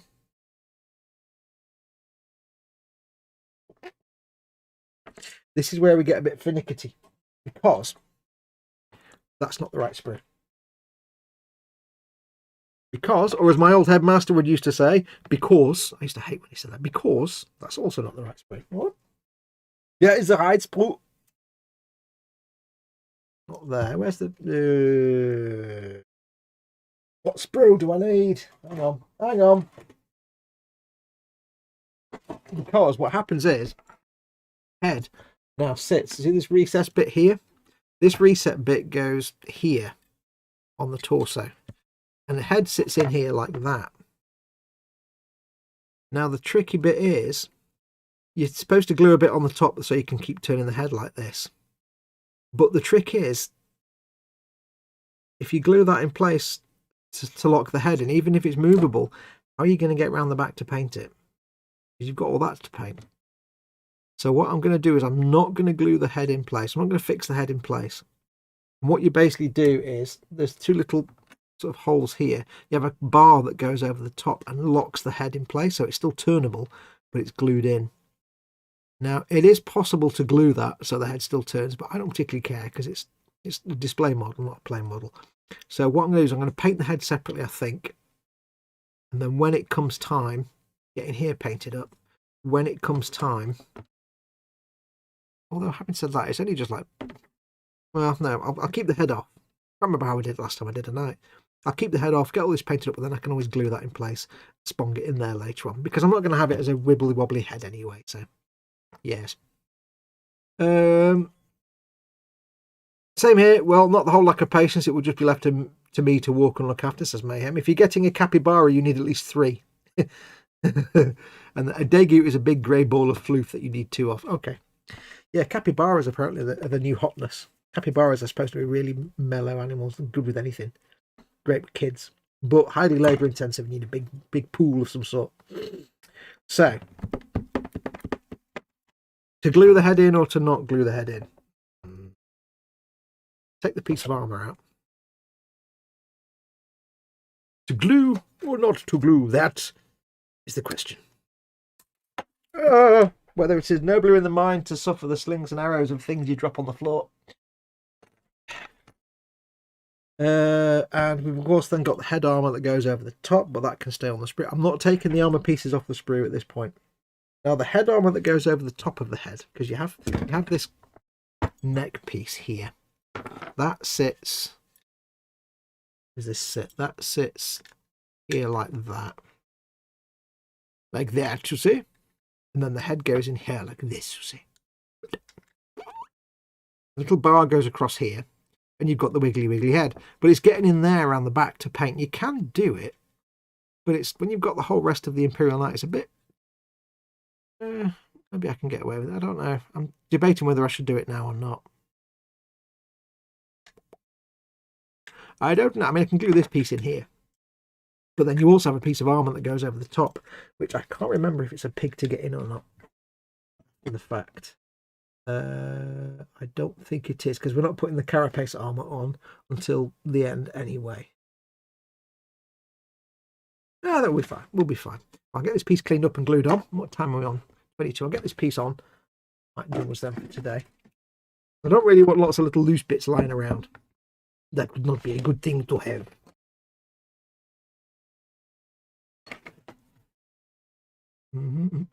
Capybaras need a big pool and a massive space to wander around in. Yes, like, you know, whales. Edward Leonard's in. Hello, everyone. See, Edward here. Edward's got the best pet. Because Edward's got the jellies. Squishy, Squashy, and the other one, let's keep this chat family friendly. Squishies. The Edwards, and they require, well, you think they'd be maintenance free, but they're probably really high maintenance. But they're jellyfish and they go like that. I mean, who doesn't like a pet that does that? Imagine if your dog could do that. Also change colour and glow, and yeah, that'd be great. So I think Edward beats everybody with their cats and dogs because he's got his jellies.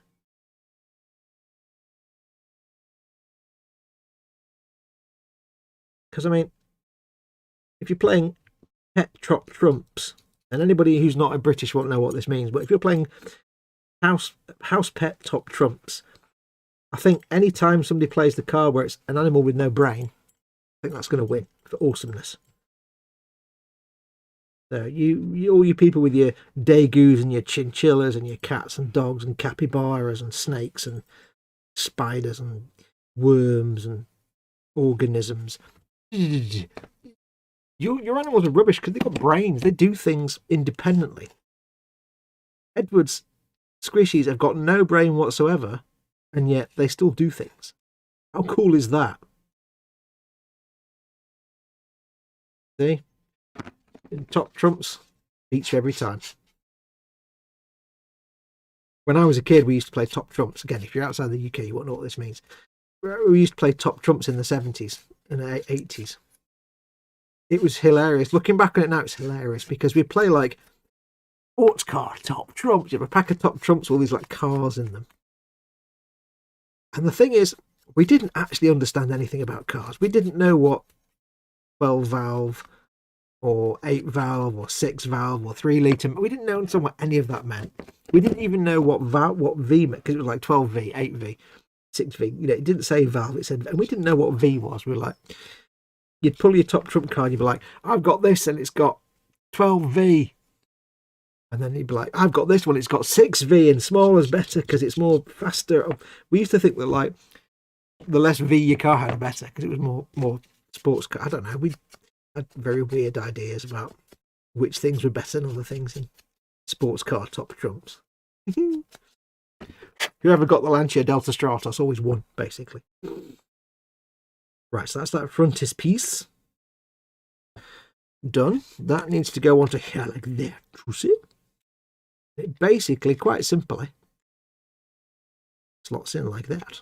Yes. Most simple. Sits there like that, and the bonds goes on here. Should I glue it, or should I go, or should I stay? What am I going to have on top of that when I don't know. Am I going to be able to do all the accessing?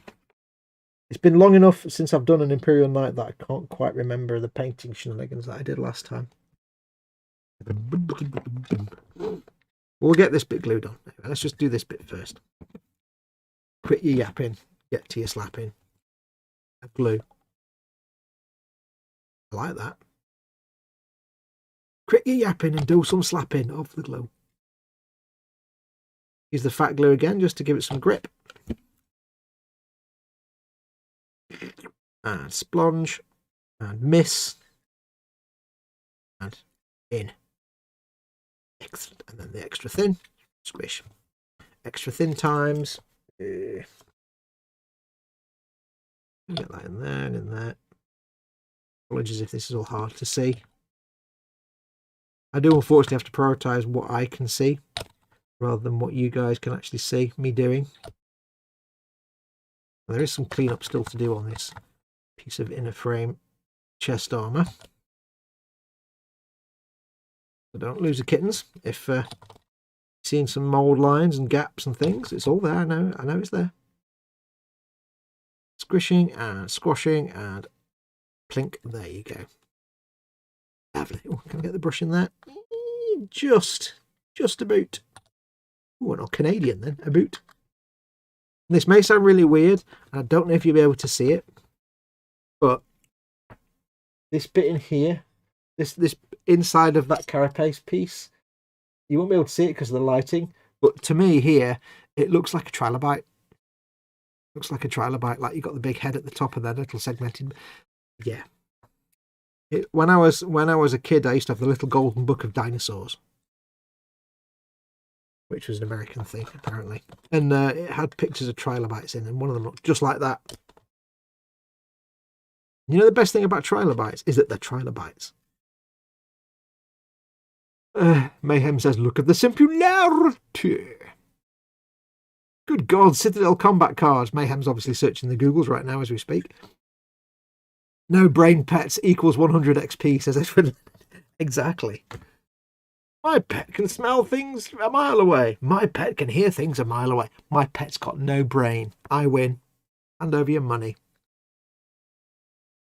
Sarah Jane has apparently forgotten how to eat because she's burnt her tongue. Well done.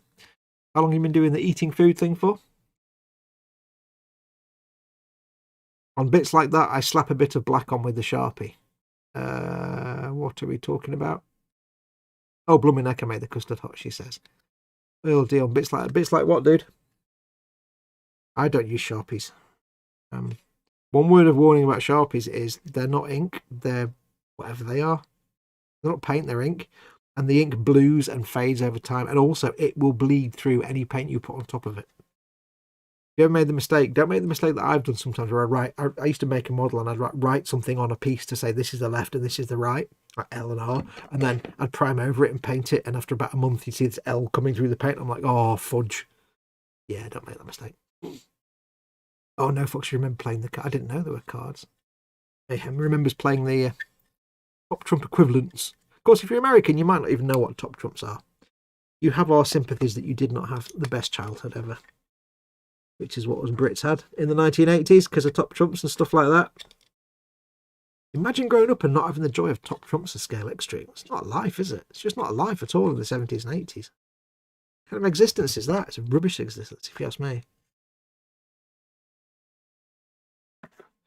I don't know. Kids today. A little bit of cleanup. Those rivets. Those rivets are lovely. Lovely rivets. Smush there. Okay, so I've got a bit of sanding smush, like, you know, little, like I said before, little fluffy bits, little feathery wisps, a little bit of extra thin, most of it off on the brush. Just melt it away. Always keep in mind that extra thin melts the plastic and it can really help you do some cleanup in places. Right, so that's on. This is the big question. Do I paint the head? Do I add the head or not? If I'm not gluing the torso onto the lower half yet, then, or if I, well, even if I do glue the torso on, this is basically how it goes together like that, you see, without the armor on. Right, can I add the armor on later? I can't even remember if I can add the armor on later, to be perfectly honest. If I can have this as it is, I can get under there with the spraying and the painting and the washes. I can just make that all like metal colour. I could probably get away with it. But there's these pipes around the back that you might be able to get to. But if I glue it all together and suddenly the head is locked in place and I can't quite get the brush around the back, yeah, that's not ideal. I don't know. Should I? Because that goes together like that. I don't know which way I want the head to look just yet. I might want it looking to the side as if it's going to just, like, you know, slap someone with its hand of slappage. You get to see get an idea of how big it is, though. How kind of meaty model it is. I think I should just glue it in place. Should I just risk it for a biscuit and see what happens? Would that be the fun thing to do, do you think? Because when all is finished and it's ready to go together, if I've painted these separately, what I can do is put glue on there, scrape the paint off, glue. Done. Like I said, it is going to be a display queen. It's not going to go into a game. It's never going to be played. It's going to sit in eModels display cabinet. Fun fact, Sharpies over time will lose the pigmentation and just leave the chemical yellow etch on the surface. Had to clean off some foam boxes for stock recall. Ah, there you go. I had to take alcohol gel to get the boxes. I'll start that again. I had to take alcohol gel to the boxes to take off the Sharpie and it left the yellow chemical letters behind. Glue it and leave the head immovable. Well, yeah, that's the idea. actually keeping the head movable is the difficult bit, because you've got to make sure you don't get glue on the yes. You know what, let's just do it. Let's just get it. We've got 10 minutes. Let's just glue it on. Let's risk it for a biscuit. We want piece number 42. 42. 42. I'll find it. It's a tiny little component. And assuming that none of these are in numerical order, it might not even be on this sprue. Oh, there we go. Got it. Right. This is the tricktacular bit now. This is where things get a bit iffy. Because I used to hate when my headmaster would say because. Right. So let's just sand that down quickly. Risking it for a biscuit. It wouldn't be a fun watch if you didn't watch me screw something up once in a while, would it? This needs to go over the top like this, you see. This is where it gets trickly. This goes over here like this. But you have to make sure you don't get glue anywhere but that little tiny dot. So what I'm going to do, it's time for the Cockingtail Gefahrtensticken. Gefahrten with the Cockingtail. Ja, das ist richtig. Sticken of the gluing. Get that sanding stick off the screen. Yes, I know. I shouldn't really use these sticks, because eModels don't sell these sanding sticks. But you know, I think you should put a magnet in the head. No magnets. It's a display model. Right, this is where I get my head in shot now, isn't it? Yes, I keep having to remember not having that sanding stick on screen. Right, so we're going to get some glue on the cocktail stick. We're going to really carefully try and get it into the little recess there. And this is the bit where you make a Tamiya kit and you're trying to get the wheel on an axle and it's supposed to spin around and you mess it up and it doesn't. That should do. There's a really shouty bird outside. Now I've got to somehow manage to make sure, get it. Nice. If we're lucky, if the stars are aligned, if I am in good favour with Agator, then we may survive this yet. If I'm unlucky, that glue's going to splooge out and glue the head in place. Oh, I'm going to keep wiggling it. Wiggle, wiggle. I've got to be careful when I wiggle it that I don't wiggle the bit off, because that will be a bit rubbish as well. Now, once it's painted, I don't really mind if it gets... No, it's seized up. Not going to stick, is it? Not going to work. Might need to even do the super glues here, I think. Quite possibly. I don't know. That was not going to stay in place at all.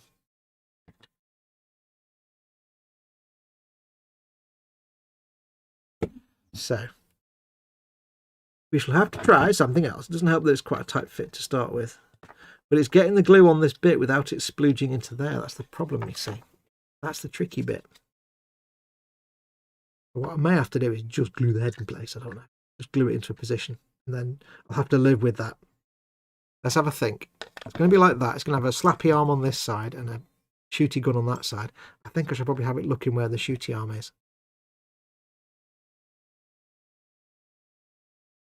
I think the funnest way to do this is just quite simply to give it a pose without planning where the weapons are going to be and just hope that it comes out good and just risk it for a biscuit. What do you think? I think that's the funnest way to do it. But then again, I'm an idiot, so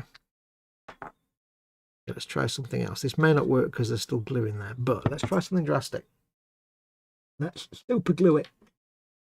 Try the old CA glue and see if this is a really bad idea. I've got myself some CA glue. Biscuit for a biscuit. I need a pin. I haven't got a pin. Cocktail stick's a bit big, really, but let's see what we can do. See, CA glue might give me a quicker fix. Not be such world ending. A little bit of super glue here. Float. Tiny bit. Handy tip. Super glue. You want to make sure your super glue doesn't gunk up all the time. Wipe off the nozzle. and then tap it on the desk. I'll do it over here. Hang it on the desk. Some of it will bubble out, but eventually what you should be left with is just glue going back down into the middle of the tube. You know how it always bungs up the tube and you end up with like super glue blocking the tube and you can't get any glue out? The camera's on the desk, I'm banging it on, so apologies. Takes a couple of goes.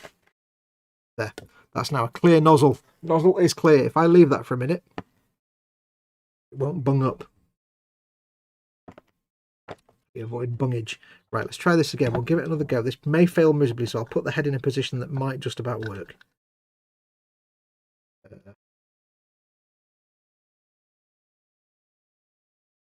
Have it looking to one side, just in case.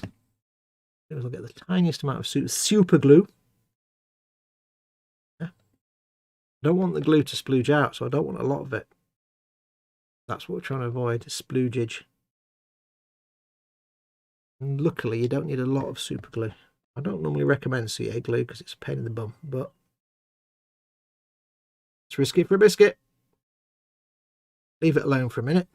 And if we're lucky, if I am smiled on by Akatosh, this head will still be wiggleable. If we're not lucky, that head is now fixed in place and I'll just have to live with it. I take these risks, so you don't have to. That tube is now completely empty. I can put the lid on and that will not block up. And I have to thank my friend John Bias, who showed that in one of his videos. Like you, I constantly suffered with super glue tubes blocking up anymore. We'll get rid of that cocking tail stick. We'll do the easy thing of wiping the super glue away from that lid, otherwise I'll forget and glue myself to it. Yes, we'll give that a minute to do its thing. What's chat doing? Get eModels to sell them. These sanding sponges I could do, but you can't get them outside of Japan or Australasia, so not easily anyway. Use a magnet, says Johnny. No, I'm not magnetizing this because, like I said earlier on, it's going to live in a display cabinet and never get played. So I'm not going to go to all the trouble of doing magnets. Also, eModels don't sell magnets. That's a big ass tub of the super glues. That is, yes, it is. Brand that the labels come off for some reason. It's Everbuild. I've got quite a few. Yes, that's a lot of super glue. But yes, I like to occasionally use super glue. It does come in handy. I want to try moving it, but I know it's too soon. It's too early. Too early. Right, swig of coffee. We got 4 minutes to go. So where are we up to? So next week we've got the legs done. We've got the torso not finished, but it's coming along nicely. You get to see an idea now of what we're looking at here. I can have the torso that way, looking up, looking down. Well, not looking down much. Now, if you're building this for yourself and you want to have lots of, if you want to play games with it and you want to be able to put it in your transport case, what a lot of people do is build magnets into the chest here. So you can do that and magnetize it. Because getting this into your transportation, if you're playing a game, getting this into a Crusader or a battle case or something like that, it's a pig because it takes up so much space. And with arms on it, you can make the arms removable. So a lot of people do magnetize it at the waist. Again, I'm just going to glue it because it's a display model only, so it'll be fine. What I'm going to do is I'm going to try now and see if I can wiggle this without. Yes, huge success. I'm not going to try moving it that way because that might pull something off. Now it's not going to be the strongest bond in the world, because it's super glue, CA glue, and I could easily just pop that off again if I needed to. I don't want to, but it could easily happen. So I'm not going to force anything anywhere. But at least I know now for painting I can get around the back to paint those bits. I can get around here to paint that bit if I'm gentle. And the bit that's back there will just get primed with the primer colours and then whatever the base colour is. So I can get in there to paint now. It's going to be tricky. I need to make sure I don't put the armour over the top and I don't put the armour under here because it'll get in the way. So I'm just kind of planning the sub-assemblies as I go along. But, where are we up to? Right, so that's going to do us for today. So next week we need to clean up these exhausts and then not install them. We need to crack on with, there's more torso stuff to do. I'll mark off what we've done so far. That's been done, that's been done, that's been done, that's been done. We've done that bit, we've done that bit. Not done that bit. Bit and that bit. Just mark it here so I know we've got to do these bits yet. I don't need to mark that really because I know which bits I've not done. But this is just so I know at a glance which bits of the instructions I need to do. We've done all of the head, I think. Yes. We've not done that bit. Cool. So next week we crack on more torso and we start to do the cockpit picking gaffer. Now again, cockpit, probably not going to install all the instrument panels because they need to be painted up separately. So I'm going to keep them all separate. So there's not a lot of building we're going to do next week in terms of that bit. Anyway, right. So that's going to do us. There we go. It's 6 o'clock now, just about. It's time for me to go and make my dinner, curry rice and chips, homemade style. Yay! Try for the first time. Thank you very much for watching. Don't forget, of course, if you do need to pick up this or any of the stuff I've used, most of the stuff I've used, do go along to eModels.co.uk, your one-stop shop for all your model making needs. There will be restocks of Games Workshop coming soon. Stay tuned. Make sure you follow the eModels on Facebook, which is eModels Ltd on Facebook, because they will post up on there when they've got new stock of anything coming in. And I would normally say if you want to know when something's coming in stock, give them a call. But right now the phones are turned off because of the lockdown. So obviously you can't do that right now. But do keep on the Facebook page. I'll keep you updated. New stuff should be coming in soon though, so stay tuned. Until then, I shall say thank you very much for watching. Take care of yourselves. Go make something awesome. Now, I will personally be back, if you're interested, I will personally be back on my own, not on my channel, on my friend's channel, Colin over at Festa67's Workshop. I'll be back at midnight tonight for the midnight build with him over on his channel. Of course, I will be back on my channel on Saturday for Skyrim Saturday tomorrow and on Sunday for Warhammer Sunday. So I shall see you on Saturday or Sunday or even tonight maybe if you're up and around tonight this evening. Anyway, until then, I shall say take care of yourselves. Go make something awesome. Go and get an Imperial Knight. You cannot love an Imperial Knight. Go make something awesome. Go be awesome. And until next time, let me just check if my buttons work. Slap it on. Yep. I shall say, adios, amoebas.